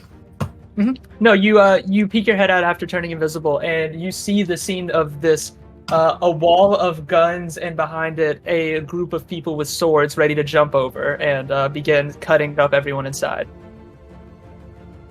Okay, so I'm gonna come out of the door.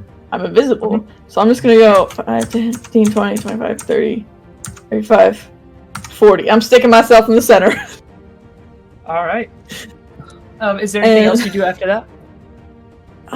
If I rage, that would probably take me out of my... Is it a concentration spell? Yeah, it definitely is, so I'm not gonna do that yet, but, Alright, gotcha. Yeah, I'll just hold my attack. Or wait, no, I cast a spell, that wouldn't be an attack. Never mind, might be. Next up, Mr. Knight, you are, very newly, more akin to Swiss cheese than you used to be. What would you like to do? Ooh. From my point of view, can I see everyone else? Yeah, no, you can. You knew that Adam was outside the window. You know that Mel is behind the bar. You don't see Adrienne, but you know where she was. And you know that Stein is sitting at a table, probably pissing himself right now. Oh, fuck it. I will grab the body of the high priest. Oh, my lord. All right. How does that affect movement speed? Why? How heavy is he? He's desiccated. The heaviest thing's probably his torso and robes. If you lost the robes that are covered in gold is very heavy. The body himself would only be about 40 pounds. No, wait, how heavy is the skeleton? 35, 37 pounds. Okay, I think I can do that. 37.5 pounds exactly. I think I can manage. I Yeah, think you because can fuck the robes. I don't need the robes. I just need his body. Okay. Yeah, it's like a perfect little animation. You just pull his skeleton out of the robes. He was not wearing undergarments. What do you do? It's not about winning, it's about sending a message. I'm going to use my movement, action, and bonus action to get the fuck out of here. Running towards which Adam. direction? Right Running towards Adam, gotcha. towards the window. Let's see.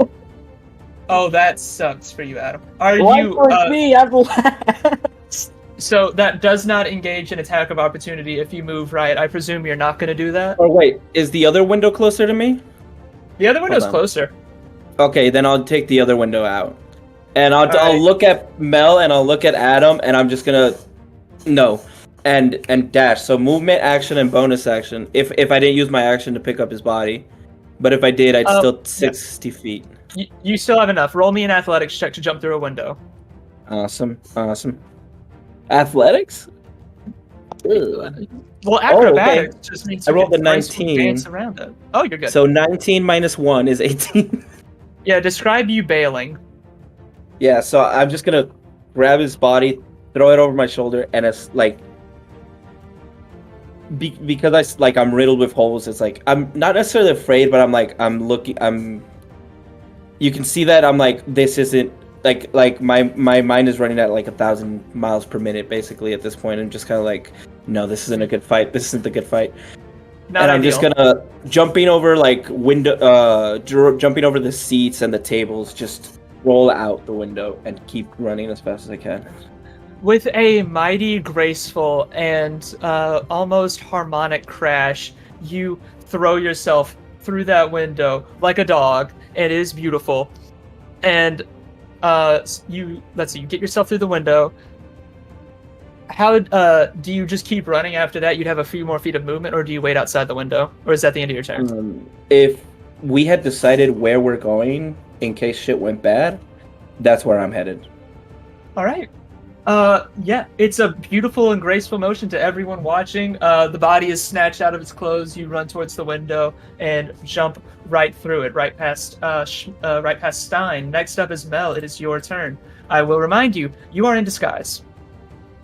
Yeah, For 10 I was more gonna minutes. double check. Oh, how much had time passed since the last time I had checked? No, that all happened very quickly. So, can I look back and see if the basement door was open? Because I want to, just to know if Adrian has come up or not. Absolutely, and it is, and you do know that Adrian has an invisibility spell. Okay. So, and I would have seen Aaron like pop out the window. Yeah, that just happened. I'm gonna hold my action in case Adrian needs a little help getting out. Gotcha. Are you doing anything to make yourself look like, any hands in the air, anything like that? I'll like just hold like the glass and like the rag that was in my hand. All right. So holding your action, see if Adrian needs help, and hands up. All right, is that your turn? Yes. All right. Stein is going to move on your turn as well, and he is going to sort of do the same thing. He jumps back because Aaron just ran in front of him. He steps back from the table. His hand is way up in the air, and he is like getting down. He's on his knees, hand behind his head. So after you is going to be the marshal himself, and the marshal is going to peruse himself in. He's going to move the 30 feet, and since the target that he was looking for has run out the window, he is going to make a perception check to see if he can shoot you, Aaron, from that far out the window. It's going to be a hard perception check, but he does get a 25. No, God no, 1. He does get a 21, and that is going to be enough to be able to angle a shot at you. And he is going to roll with disadvantage. Okay. All right. I'm okay with that. All right. His lowest roll was a. Let's see here. His lowest roll was a 19. Does that hit your armor class? Yes, it does. Okay. That means you just take another 14 damage. You're all good. With disadvantage? That's crazy. Fuck. Yep. He shoots out the door at you with a pistol, and then as soon as he does that, he drops that pistol with his bonus action. He draws another one, and he is going to end his turn in that exact spot. Next up are going to be the vampires. The vampires are going to use their dash action to work their way in and start corralling people. Let's see here. They can get that far, yeah. They start corralling the people inside and begin to set up a sense of order. Let's see. Roll a stealth check, Adrienne, because one is running right. You're right in his path, so roll a stealth check. I said, "Oh no!" Yes. You see a vampire full Naruto running, arms behind the back, and you're right where he is. 18. 18. You step back and he whooshes right past you, and you feel the wind blow across your face. When he gets to his new spot, they are all going to hold their actions with hand crossbows, and they are going to shoot at anything that they deem moves. Next up is going to be the deputies. The deputies are going to take similar positions as the marshal, and they're going to get behind tables and flip them over and start looking into pointing their guns into the room and just sort of keeping eyes on everyone. None of them are going to try to take shots out the window, though, because the marshal is effectively called you for his own. And next up will be Mr. Adam Magus. Mr. Adam, you're outside the window. roll me a stealth check to see if they heard your gunshot, because it was 5 gunshots at once and 1 stabbing. It's my modifier for stealth 0. Okay, 15. 15? Yeah, you're all good. You're all good. It's a lot of commotion. There's a cacophony of screaming and sounds. All of the fancy men at the table, now covered in blood, are like, "Oh, great heavens! Heavens to Delaware!" And like having themselves a time. So you're able to like just keep put the gun to your chest, like, oh. What's your initial reaction to all of this? Because this all happened at once. Yeah, at this point, I mean, I'm pretty surprised, but I'm just gonna try to focus on keeping everyone safe. So what I'm gonna do is I'm gonna duck under the window, and I'm gonna kind of move to the other side of it so I can see more of the room. Yeah. And more of where everyone is. Yeah. And who is still like hidden right now? Is anyone still hidden? Adrian is the only one. Okay. In that case, I'm gonna ready an action for if anyone approaches in range or tries to shoot at Mel. I'll take a shot at them. Perfect. All right. That is your turn, and then, my big beautiful motherfucker, the bailiff. His heavy boots clomp on the floor as he walks into the room, and he is just going to take a standard. Actually, he is going to be a little extra about it. He's going to walk in and place himself upon the table. He's not got his guns out, just his hands in a sort of peaceful position. And he says, "Witnesses said they would be in here, Mr. Marshall, but it appears one of them has flown the coop." To everyone watching the bailiff, please make perception checks while he speaks. He begins saying, "The one that we just put a few holes in, his name is Mr. Knight, from what I gathered, and, well, he travels with 3 more. It's not just him. There's got to be the rest of them around here. Search the place. I want them on their knees in front of me with a gun barrel in their mouth in 10 minutes, or I'll have all of you hung." And he is going to end his turn there with a ready to action for if anybody tries to get froggy. And that will bring it back to Adrienne. So, what was everyone's perception rolls? Everyone who could see him? 5. 13. 13, alright. And Mr. Magus? 16. 16. With a 16, it's the bailiff. It's definitely the bailiff. There's nobody else that size with those clothes and those weapons. But it's a little bit off. His nose is a different size. His eyes are a different color. That's not the same face as it was before. And also, the voice is a little bit different than last time. So, it's the bailiff, but it doesn't look like the one that you killed before. So, Adrienne, on your turn, what would you like to do? So wait, which of the windows are broken? The if any? one, both of them actually, because a gunshot did go through one of them. Yeah. All right. So I'm gonna use my movement speed, and then as my action, I'm gonna dash to get myself out the right side window. Gotcha. All right, you're also heading out that way. Cool. So that takes both of you out of combat, because I assume that on your turns y'all are just gonna run. Oh yeah. Yeah. You get out there and you see on a nearby wall another splatter of blood, and then you can hear Aaron's footfall running towards the abandoned apartments. So that is going to be your turn. Aaron, you're still running, am I correct? How far are we from the town square?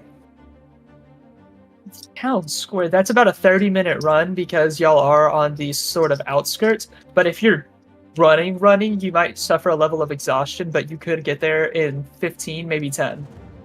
Carrying a dead body and avoiding police will make it more difficult, but you're about... if you're running at full speed, if you're running at full speed, you're 2 turns away from the abandoned buildings.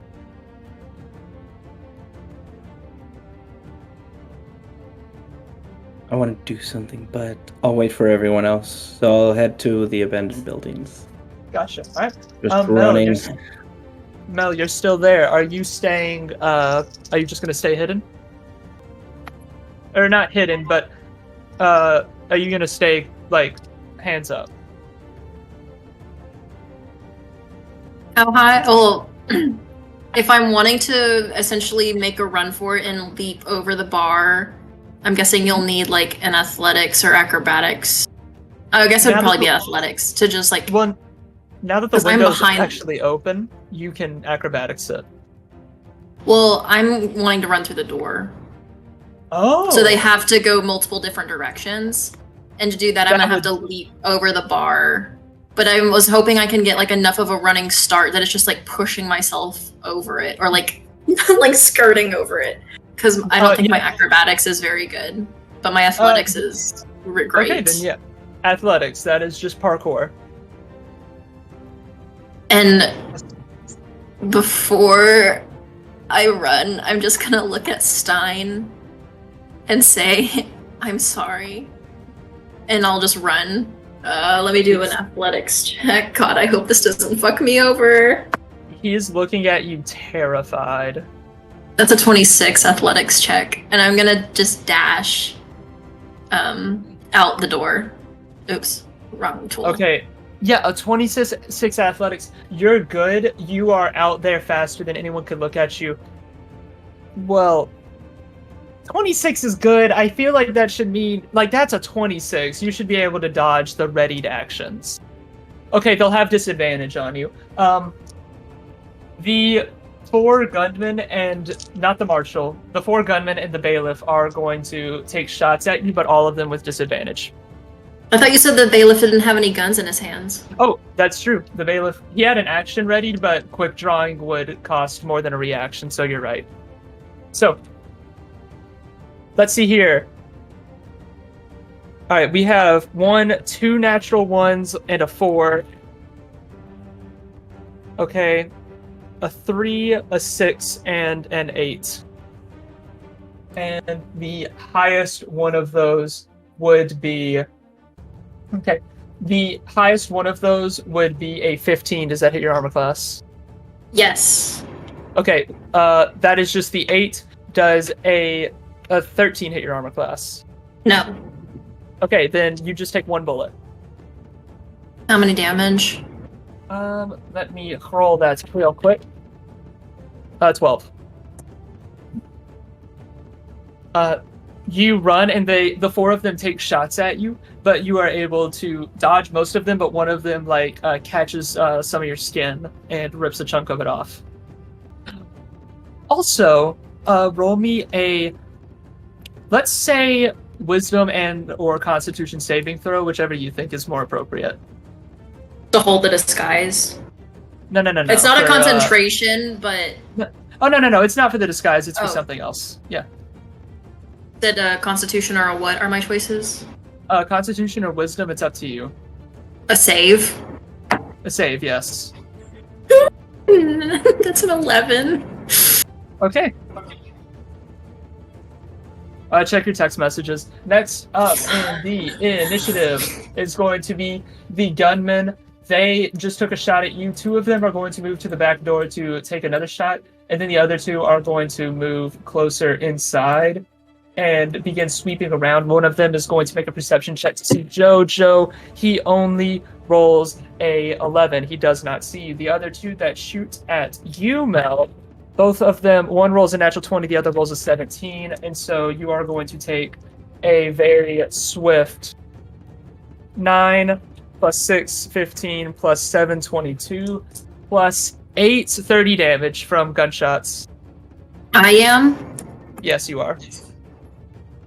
Okay. They aim out the door, they get those 2 shots out on you, and that is going to be their turn. The other two are simply moving around and like asserting order. They don't see you, Adam.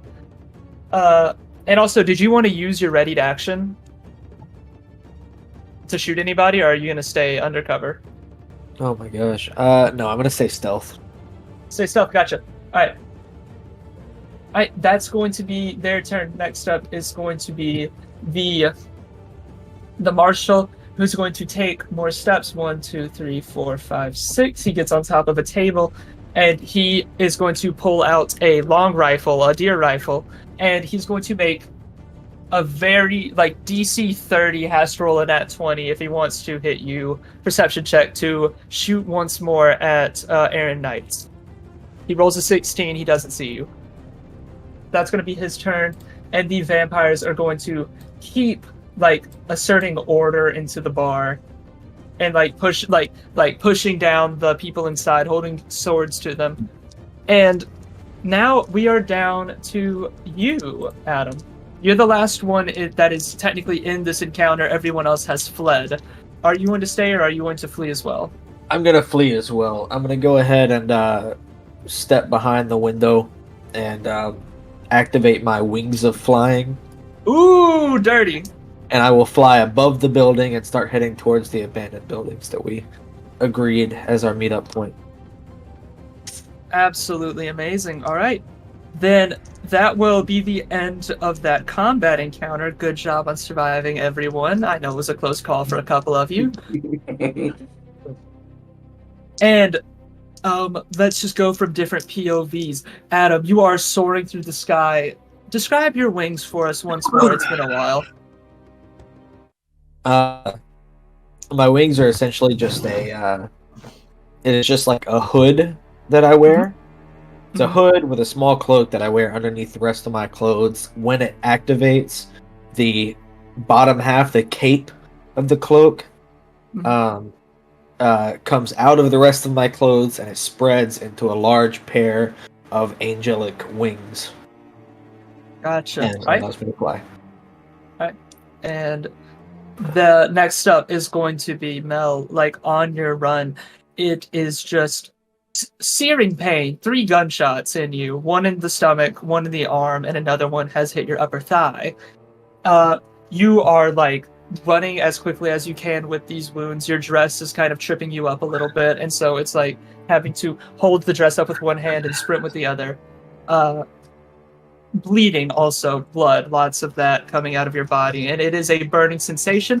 What is the worst wound your character would have suffered before getting shot?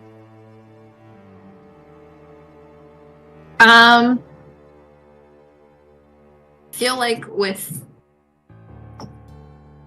everything in the backstory, I feel like this is probably definitely not among the worst, but it's definitely not fun. So you're handling this like a champ, and you're sprinting towards the designated locations. Next up, Adrienne, you are just following a trail of both red blood and black purge fluid as you make your way to the meetup zone. But you aren't going to meet him on the way or beat him there because he is a rogue with like 3 versions of dash that he can use. But you follow him there, and you eventually see that the trail of red and black leads its way through a broken window into an abandoned building. And finally, Mr. Knight, this might not be the newest sensation for you, but you do have 5 gunshot wounds in you. We have 1 in the thigh, 1 in the shoulder, 2 of them in your stomach, and 1 on your lower arm, left arm, of course. So you are filled with holes. With your right arm, you're carrying the corpse, and you make your way into the building, and you know that you are leaving a trail of blood and bile. Yeah. So, I think the first thing I do is I enter the building, I'll drop the body and take many, many deep breaths. One, because I'm not strong, like I'm fast, but it still takes a lot out of me to like go that fast carrying something for that long. So just kind of like get on my hands and knees and just like try to catch my breath for a while. You don't sustain exhaustion.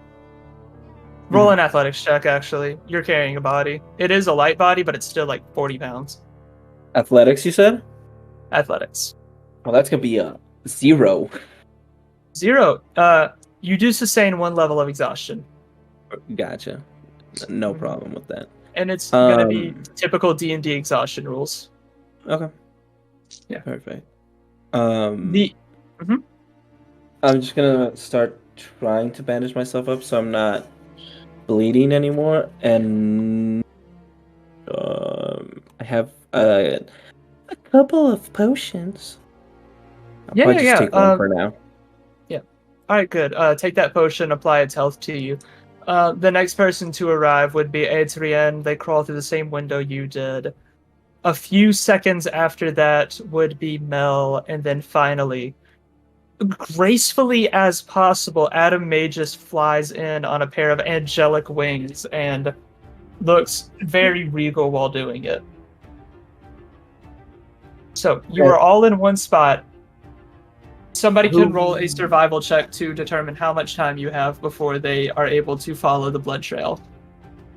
I have a. Oh, never mind. I don't have a pretty high Is survival. it possible plus that I 4. might have seen them following behind since I was kind of flying above? Yes, absolutely. What would you like to do with that information? Well, would I have like a better idea of like where they are or like how fast we should leave? Oh, my bad. Yeah. At about the time that you started your descent, they started to get out. They're not sprinting like y'all were. They are going to be walking. And since it took y'all about a 2-minute sprint to get here, it's going to take them about a 5-minute search to get here. Okay. Mel, what were you saying? I thought I had a high survival, but I don't. Gotcha. But timer's about 5 minutes until they're on your ass. So what would you all like to do? Who is injured? I am down 30 hit points. Yes. That wasn't in a French accent. I am down 30 points. Oh, my hit points, they are down. I'm also pretty hurt. So, as I descend into the abandoned building like an angel coming from heaven, I will expend 4d6 of my healing light on Aaron, and I will expend 3d6 of my healing dice on Mel. All right. Y'all can roll those for yourselves. You said 4d6 for me? Yes. While that happens, Do we- I'll give a description. All right. So, a brief description of where you are. You have all jumped onto a ground floor level apartment. Inside of this room, it's mostly torn up furnitures, broken bookshelves, and empty fireplace. It is definitely it's not a pretty place to be, but if need be, one could still crash here if they needed to. But with the level of urgency, that's probably not on top of the to-do list. So, after the healing is done, what would y'all like to do? How far away from the stables are we? The stables are just across the street. So, let's see, how long is the street? 60 feet. Okay. And our horse is there, right? That is true. Your horse is there, and along with other horses. Mr. Knight is across the street, yeah. We could use him to get farther into town, or maybe, I don't know, just hide amongst the horses. They won't be able to smell us. I have an idea. Okay, cool. Adam, do you still have that meat rope? Of course. Was gonna be around. It came into the plot. Let's go. Every episode! Can you give me it? I think at 1 foot, if it should be enough. I'm going to reach into my coat and take out a card. And you see that in the front of this card, it's it would be like a face card mostly, probably like a jack. But instead of an actual jack, you see a dog on it. So hold on, let me look this up real quick. All right, and using my robe of many things, I'm going to from the robe, I'm gonna summon my mastiff.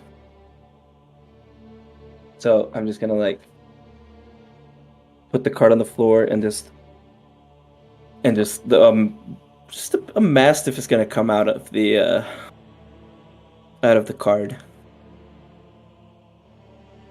All right. What's the mastiff look like? Give us a brief description of like what the like fur color and the size and all that. Just a regular mastiff probably comes up to about like a hip, like around my hip. Regular brown dog, like nothing like that seems. What's the word I'm looking for? Nothing that's too like flashy or showy. Just a regular old dog. All right. So what do you want to do with the mastiff? Can you hand me the foot of meat rope? Sure, I guess. I cut off a foot of meat rope and handed it to him. Perfect. All right. Listen closely, Joey. Listen closely. I need you to put this in your mouth and just run around. All right? Run in that direction. And just run around the town as much as you can. All right? Do not eat this, Joey. All right?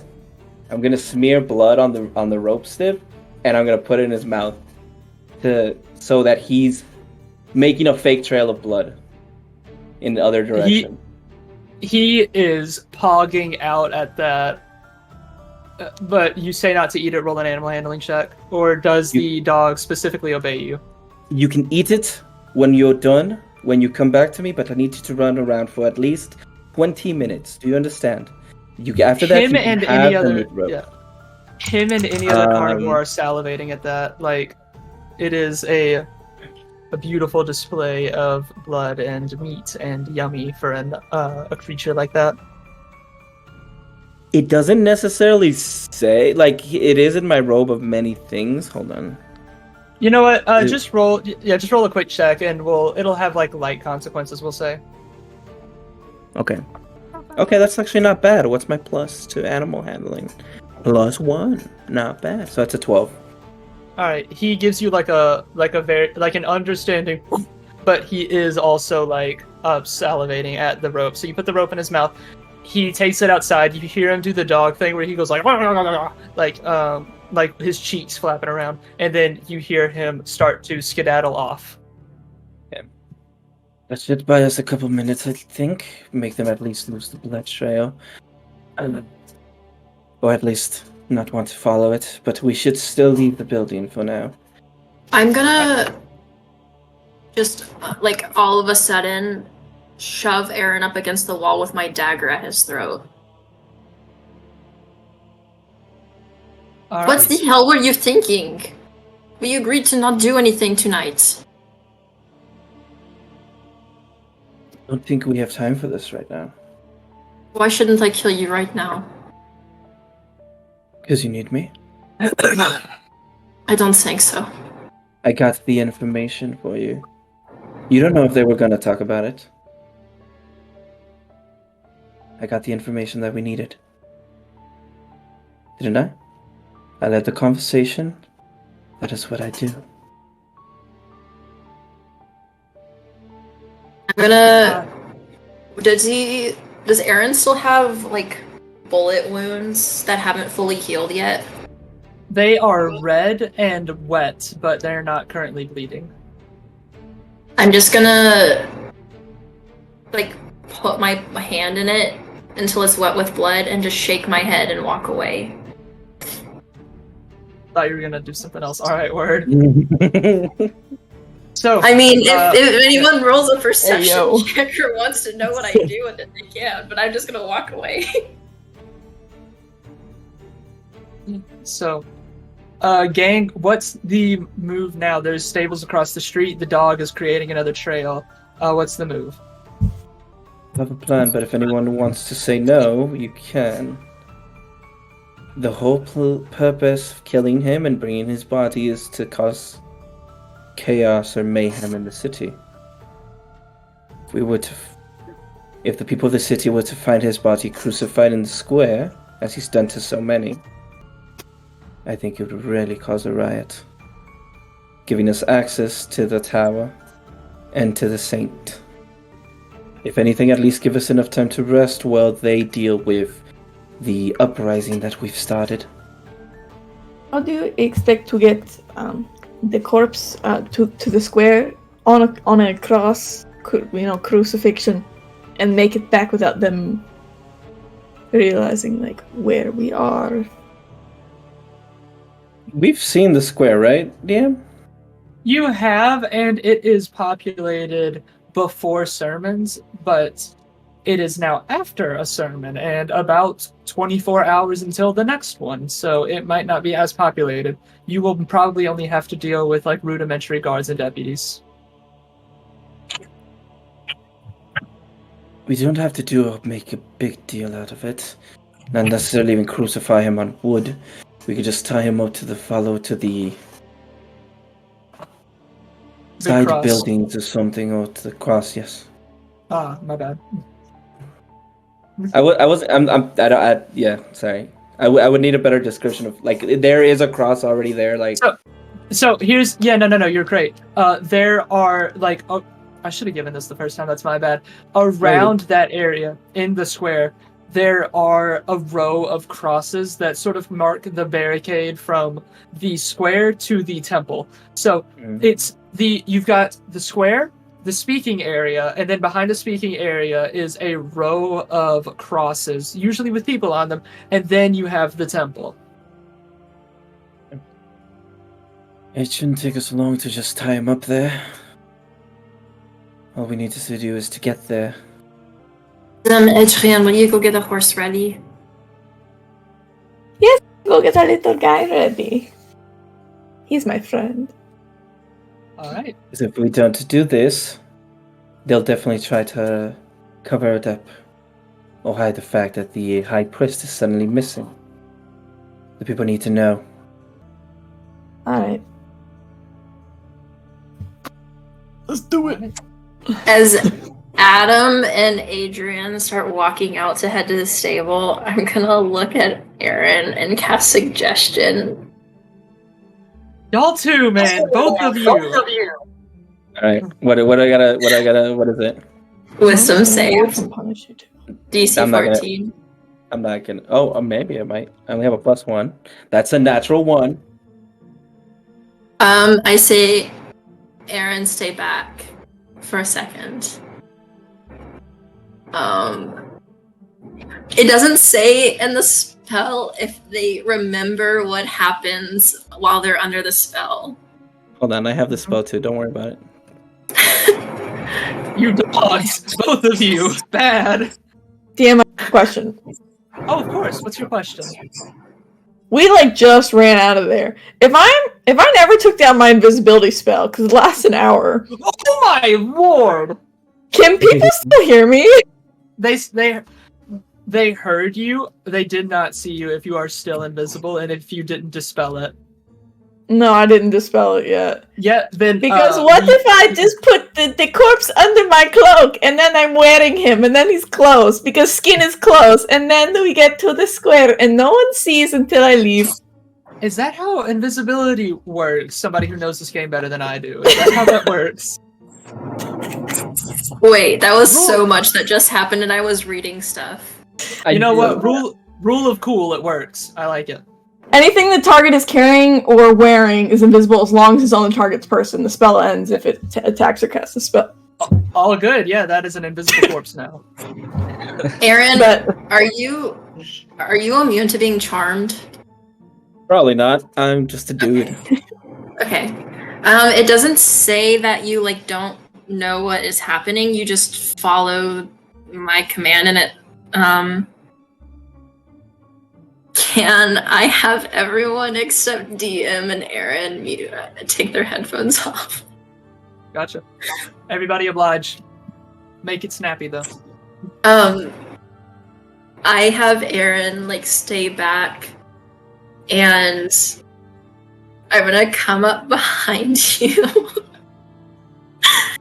and I'm gonna sink my fangs into your neck. Ooh. So as soon as I do that, the suggestion breaks, and we can roll contested athletics for a grapple check if you want. But I am holding you with my dagger at your neck while I drink your blood. Okay. Okay. I'm not doing anything yet. I'll let it happen. So I'll, I guess drink a few sips enough to, not feel so frenzied anymore. Like, I can have a little more control over it. And I'm gonna pull back and cast Cure Wounds on you at first level. You heal 4 hit points. Enough to cover the marks, mostly. Mm-hmm. And I'm just gonna keep holding you with the dagger. Yeah. Was that all? Well, I'm not going to drink you dry. No, it would be very obvious to our companions if you did. Ah, very funny. Well, now I know something about you as well. Don't speak of this. I'll try. That wasn't what's supposed to happen. Well, things go all the time. Anyway, just make sure you can control yourself. And if you need more, you know where to find me. I'm not That's afraid of it? a little. I'm not really afraid of a little whatever you are. You are foolish, Aaron Knight. I've been called worse. I'll just let him go. Alright, so after that, Aaron and Adrienne have the cart waiting for you back outside, and you are both able to hop into it and make your way into the inner city. And while you were in the cart, I need everyone to make an Arcana or Investigation check. Arcana or Investigation. Wait, for what? I'm sorry. So you're you're good. You're back you're in the carts being driven by the horse into the inner city to hang the body up. I need everyone to make an Arcana or an Investigation check. Dirty 20. For me. Ooh. Dirty 20? Yeah. I got a 19. Dirty 20, 19. Gotcha. All right. 22. All right. So 24. 20. Damn! Y'all just kept jumping over each other. So, everyone is going to pick up on this. The first thing that you pick up on is remembering through the conversations that were being had. The priest kept saying that faith is everything. Faith is the only thing that matters. Faith is what makes this work. And from those of you that rolled Arcana instead of Investigation, you take that knowledge. Faith was the only thing that matters. What does that mean? Faith is what makes this work. What does that mean? How is Saint Malakai immortal? And you're running through your internal encyclopedias, and it clicks for you.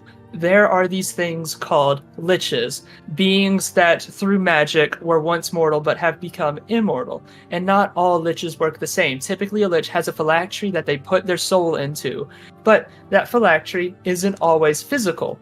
Sometimes liches can do other things to make themselves immortal. There are bards that can put their phylactery into into people's memories. As long as people remember their songs, they are immortal.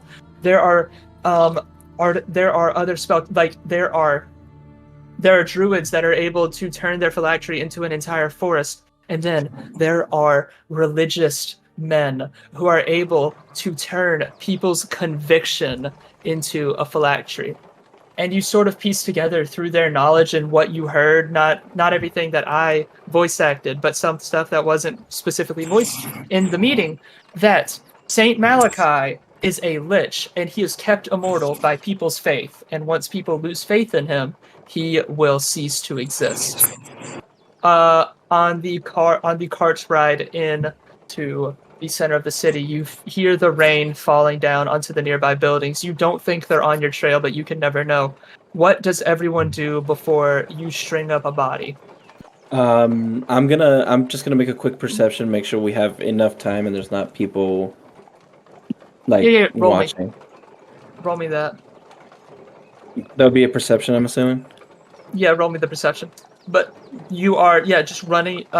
You're almost into the inner city. You can almost see the town square, and it is so far looking fairly empty because around when the sermons happen, that's usually when people end their day. What did you roll? 21. A 21. You see nothing that could be dangerous, but everything that might pose a threat, you do clock it in your head, and you're able to work around it. So, like, if any nearby drunk or guard looks at you, you know when they're gonna look away. Everybody else, what would you like to do on the cart ride into in the cart ride to the center of the city? I'm just holding on to that corpse so it counts as being invisible with me. Absolutely. I'm vibing with him. Right, I'm just gonna stare straight ahead, dead silent, not looking at anyone. I guess I also don't know where Adrienne is. I know she's with us, but I don't know exactly where she's sitting, so like I'm just staring. Mm-hmm. The rain begins to like wash all the blood off of everybody. And now instead of clothes being wet with red, they are just wet with the terribly dry rain that falls over the desert. You keep riding the horse, and about 10 minutes later, you've been looking behind you the whole time, and there is nobody chasing you at the moment. But you did run a carriage through muddy roads, so there are tracks. But once the mud turns to cobblestone and the cobble turns to flagstone, you make your way into the center. There, you hear the raindrops falling on the flagstone, and you see a big empty courtyard with nothing but 8 crosses. 5 of those crosses currently have people on them. There are 3 empty ones. What do all of you do? You string up the body. I will keep watch. Yeah.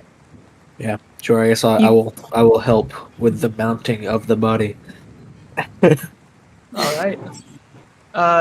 You hoist the body up. It is fairly light. 2 people could do it easily. One of you holds the arm out while the other either nails or ties it into the wood. And you do that with both of the arms and then the legs. And then the head is just sat there, limp, looking down at the ground with 2 golf ball-sized holes in its eyes and a giant gaping wound from its sternum down to its navel. Before we go, I'm gonna turn. Adam, I'm going to do something really quick, but after that, it's probably, if you want to head back with the others and hide for a moment, I'm just going to kind of desecrate this corpse a little bit. And being invisible helps. Unless you want to. I'm alright. I'll just go back. I walk back to the cart. What do you do to the corpse? I'm going to take out the dagger that Mel gave me. Mm-hmm. Ooh. I'm going to start by cutting the guy's head off. And I'm going to take out the javelin that I have. I'm just going to mount his head on a spike. And then I'm going to take the knife and I'm going to cut from like the bottom of the rib cage kind of in an upside down V shape. So that way he's just open and exposed and just the most disrespectfully, like, I want him to still like look like he's up there, but I want him to just like eviscerated is the best way to put it, you know? Very, very Count Dracula, very vampiric of you. I just trying to be disrespectful as hell, and just like kind of my eyes going into that, like the way they look when I'm almost the way they look when I'm raging, where it's just like complete, just no pupil, all iris, kind of crazed look on my face, and I just keep going for like maybe a little longer than I should have. Can I roll a perception check to keep an eye out for anyone who may have tried to follow our tracks? Yes, roll that check. Or for anyone who like might be wandering into the Mhm. thing. Oh I'm no, that's not invisible. good. That's an 8. You don't see much, but you are looking down the road, and your eyes do see perfectly down the road, and you don't see anybody following you. And so, Can I as do the one party, last thing? real yes, quick? absolutely. Do one last Um, thing real quick. You put the head on spike, right, Yeah. Cheryl? Okay, I'm Yeah. gonna. If I can't find a random piece of like driftwood somewhere or just like broken wood somewhere, I'm just gonna get a piece of wood from the carriage, just like break it off. Yeah. And I want to write on it, the saint is a fake. And I'm All gonna right. nail that. I'm gonna nail that to the same hole where the head is. Perfect. All right. Can I just do one last thing into the body before I leave it? Yeah. One more piece of desecration, sure. Yeah. So on whatever flesh still exists on this kind of corpse thing, Mhm. I'm gonna again with that dagger, I'm gonna carve 13 letters into the skin that I can see. All right. I know what that means. Yes, you do. Good stuff. And then after that, I'm gonna kind of back off. So, after a surgical and careful desecration of a nobleman's body, you all stand back, appreciate your work, the rain falling down on you, washing the purge fluid down through the flagstone into the drains that they have under these crosses to drain the blood away from innocent men. You take a step back, at which point you do start hearing the hoof fall of horses down the road, and you understand that now might be a good time to book it.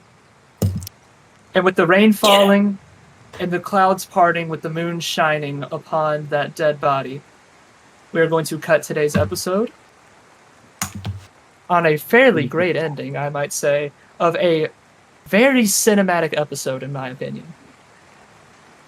It really was. Thank God for everybody who both watched and played this. This was an incredible episode. And let's see, we are going to see all of you on the next episode of Umbral Island. Bye-bye, everyone. Until next time.